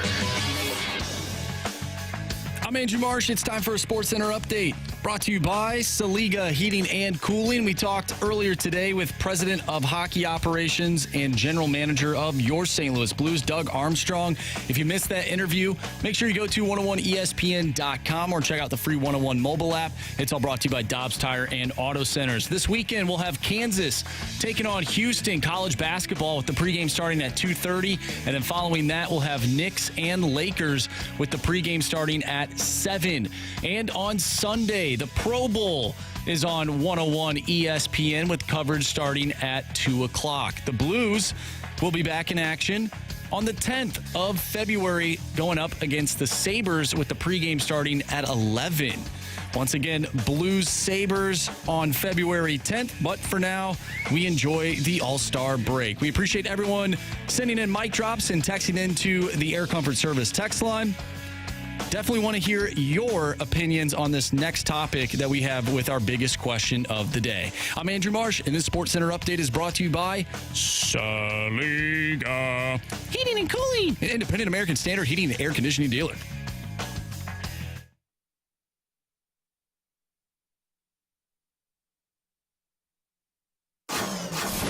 It's time for the Fast Lane's biggest question of the day. Fast Lane here on 101 ESPN. Time for the biggest question of the day. DJ Marshy Marsh, what do you got for us? All right, so due to our mic drops, we understand the feelings that some of our listeners have on John Mozeliak. So the question for today, our biggest question, is are fans upset with the Cardinals spending in terms of the dollar amount, or is it the players that they acquire with said money? Ooh, CD, that's spicy, as the kids say these days. I don't know if they do. I don't say that. I heard one of my kids say, that's spicy. I don't have any idea what they meant by it. Just thought I'd throw that out there. Okay, I appreciate it. We'll just say it's spicy. I think that fans are bothered by the dollar amount. I think it's because if you spend more money, the notion is you get better players.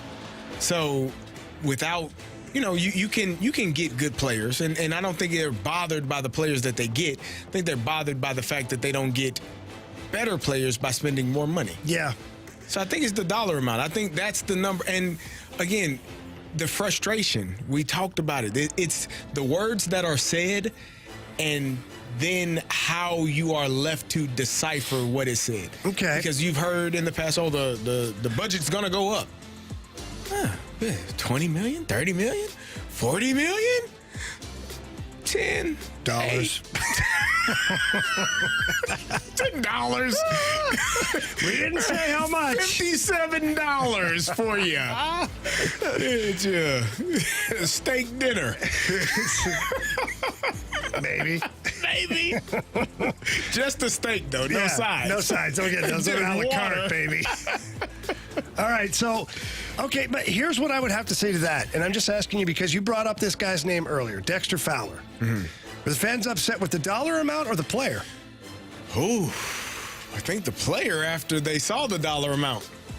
Yeah, but it's interesting, right? Because then you look at other guys, too. It's like, do they really get mad at the dollar amount that's spent or the player? Because if the player sucks, then they get mad at the dollar amount. It's like it's a weird... Well, you probably got a point. I didn't think about it that way. I did not think about it that way.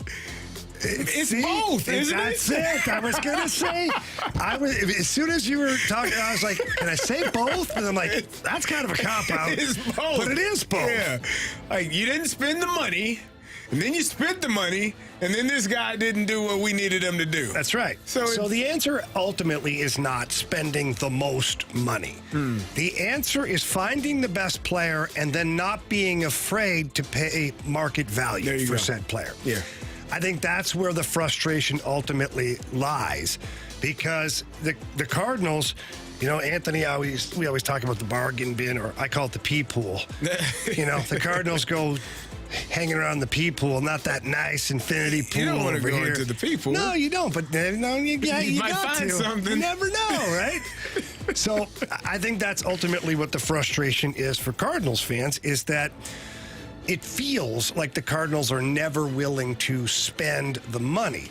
And then when they do spend the money, it's on the wrong player. So that also should not be on Mozeliak's feet. Like, that shouldn't be at his Finding the wrong player is. Finding them, but spending, not being able to spend X amount of dollars, it's not his money to spend. It's Well, he has a boss. He has a boss. And if your boss tells you, I'm only willing to spend X amount of dollars, then you have to go out and find players that fit that X amount of dollars role, right? And if you're unable to, well, then you run into some issues. But I think it's we had a text from the 573D, all of the above.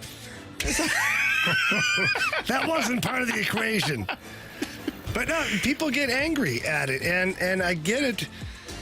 And people get mad at the DeWitts for not spending the money, but they spent the money on Paul Goldschmidt. They spent the money on Nolan Arenado. Like, I know that Mo made that crazy trade and whatnot, but right now the organization is spending, what, $57 million, I think is what the total is between Goldie and Arenado. It might even be more than that. It might be. Going into this year? Yeah, it might be more on those two players. So the organization's clearly not afraid to spend on good players.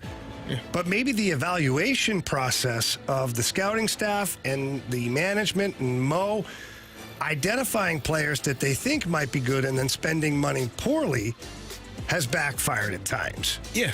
You know, like there's a lot of those situations. But then some of that falls in the lap of the player, because the player, if you're being paid X amount of dollars, you need to perform at the X amount of dollar level. Right? Totally. So but you better get the right damn player. It's all of the above. It is. It kind of is. Everybody. It's all parties involved. It's the DeWitts not willing to spend.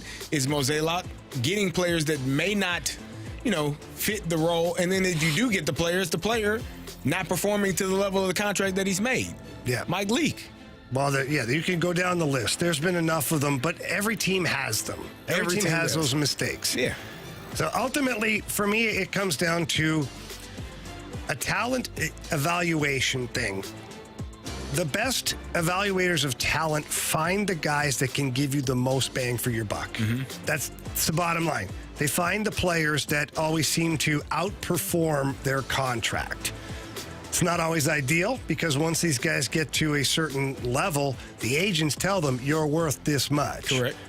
And that's the bottom line, as The Rock would say. And that's the job of the agent and the player, to get the most money for themselves, because you don't know when you're going to get that opportunity again. It might be a once-in-a-lifetime type of deal. So you have to hit on that as well. So it's not as easy as we would like to make it seem, right? No, you got players wanting because this amount. Even if you spend the money, it doesn't mean the player's going to be good. It does not. It means he was good before. At one point. That's right. And then you got Marcell Ozuna jumping the wall and the ball drops in front of you. What the hell was he doing, guys? Yeah, I'm not sure.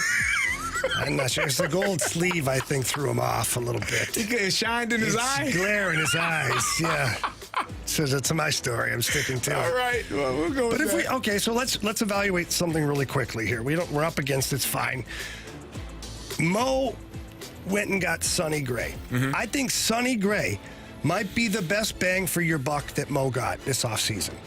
And the reason I say that is because all of the analytics and the numbers and all that, which I know we hate to do, but you have to use them at some point, because what it does is it classifies where the player's at from a league standpoint.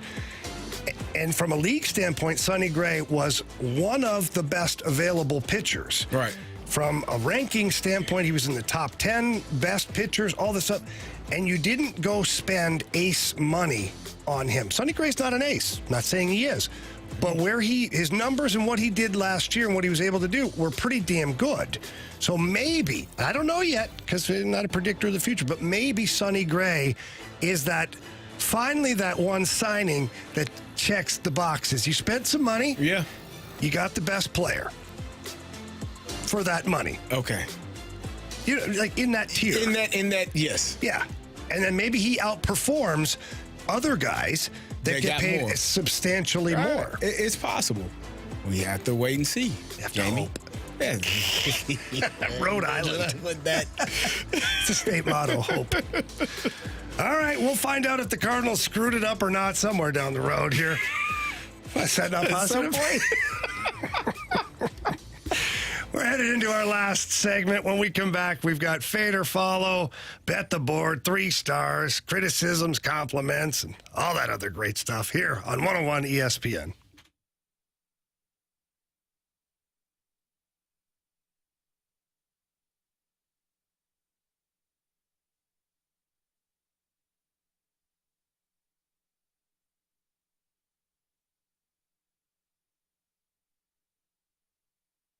Carey last year at the Super Bowl, our guy, Rob Gronkowski, went wide left on FanDuel's kick of destiny.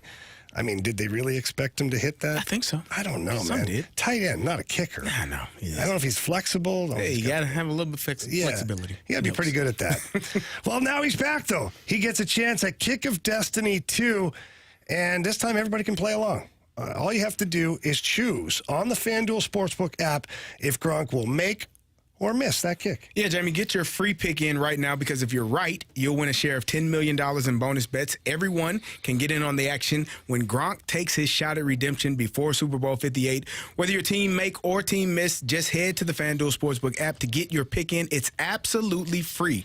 Then tune in before the game to see Gronk's kick live. You will share of the $10 million in bonus bets if you're right. New to FanDuel, just visit FanDuel.com/fast to sign up. Make every moment more with FanDuel, an official sports betting partner of the NFL. 21 and older, present in Illinois, no purchase necessary. 10 million prize pool to be split equally among all eligible participants who made the correct pick. Prize issues non-withdrawable bonus bets expire 7 days after receipt. Restrictions apply. See full terms at FanDuel.com/sportsbook. Gambling problem? Call 1-800-GAMBLER.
It's time for FanDuel Fade or Follow on the Fast Lane. Brought to you by FanDuel Sportsbook. Make every moment more. Everyone follow us. No fade. Money, money, money, money, money, money.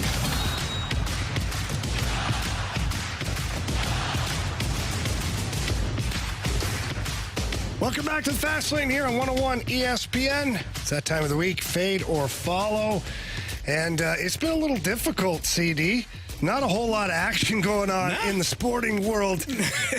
Not much. No baseball. A lot of basketball. You know, I love the NBA. I know you do. I know you do. I'm a big fan, too. Yeah. Not really? Not really, no. Yeah, we're going to get you into some basketball. Yeah, sure we will. I like playing basketball. Just not watching it. Not really watching it. It's just my thing. All right, we got our guy Bill, who is a returner here on Fade or Follow. He's up $100 right now. Bill, how you doing? I'm good. How you been, Jamie? I'm good, man. I'm good. So we just talked about how it's been difficult to pick something. CD, my guy, pulled up our FanDuel account here, and he found us some hockey. It's the All-Star game tonight. We got oh, boy. We got Robert Thomas, who's part of Team McDavid. Mm-hmm.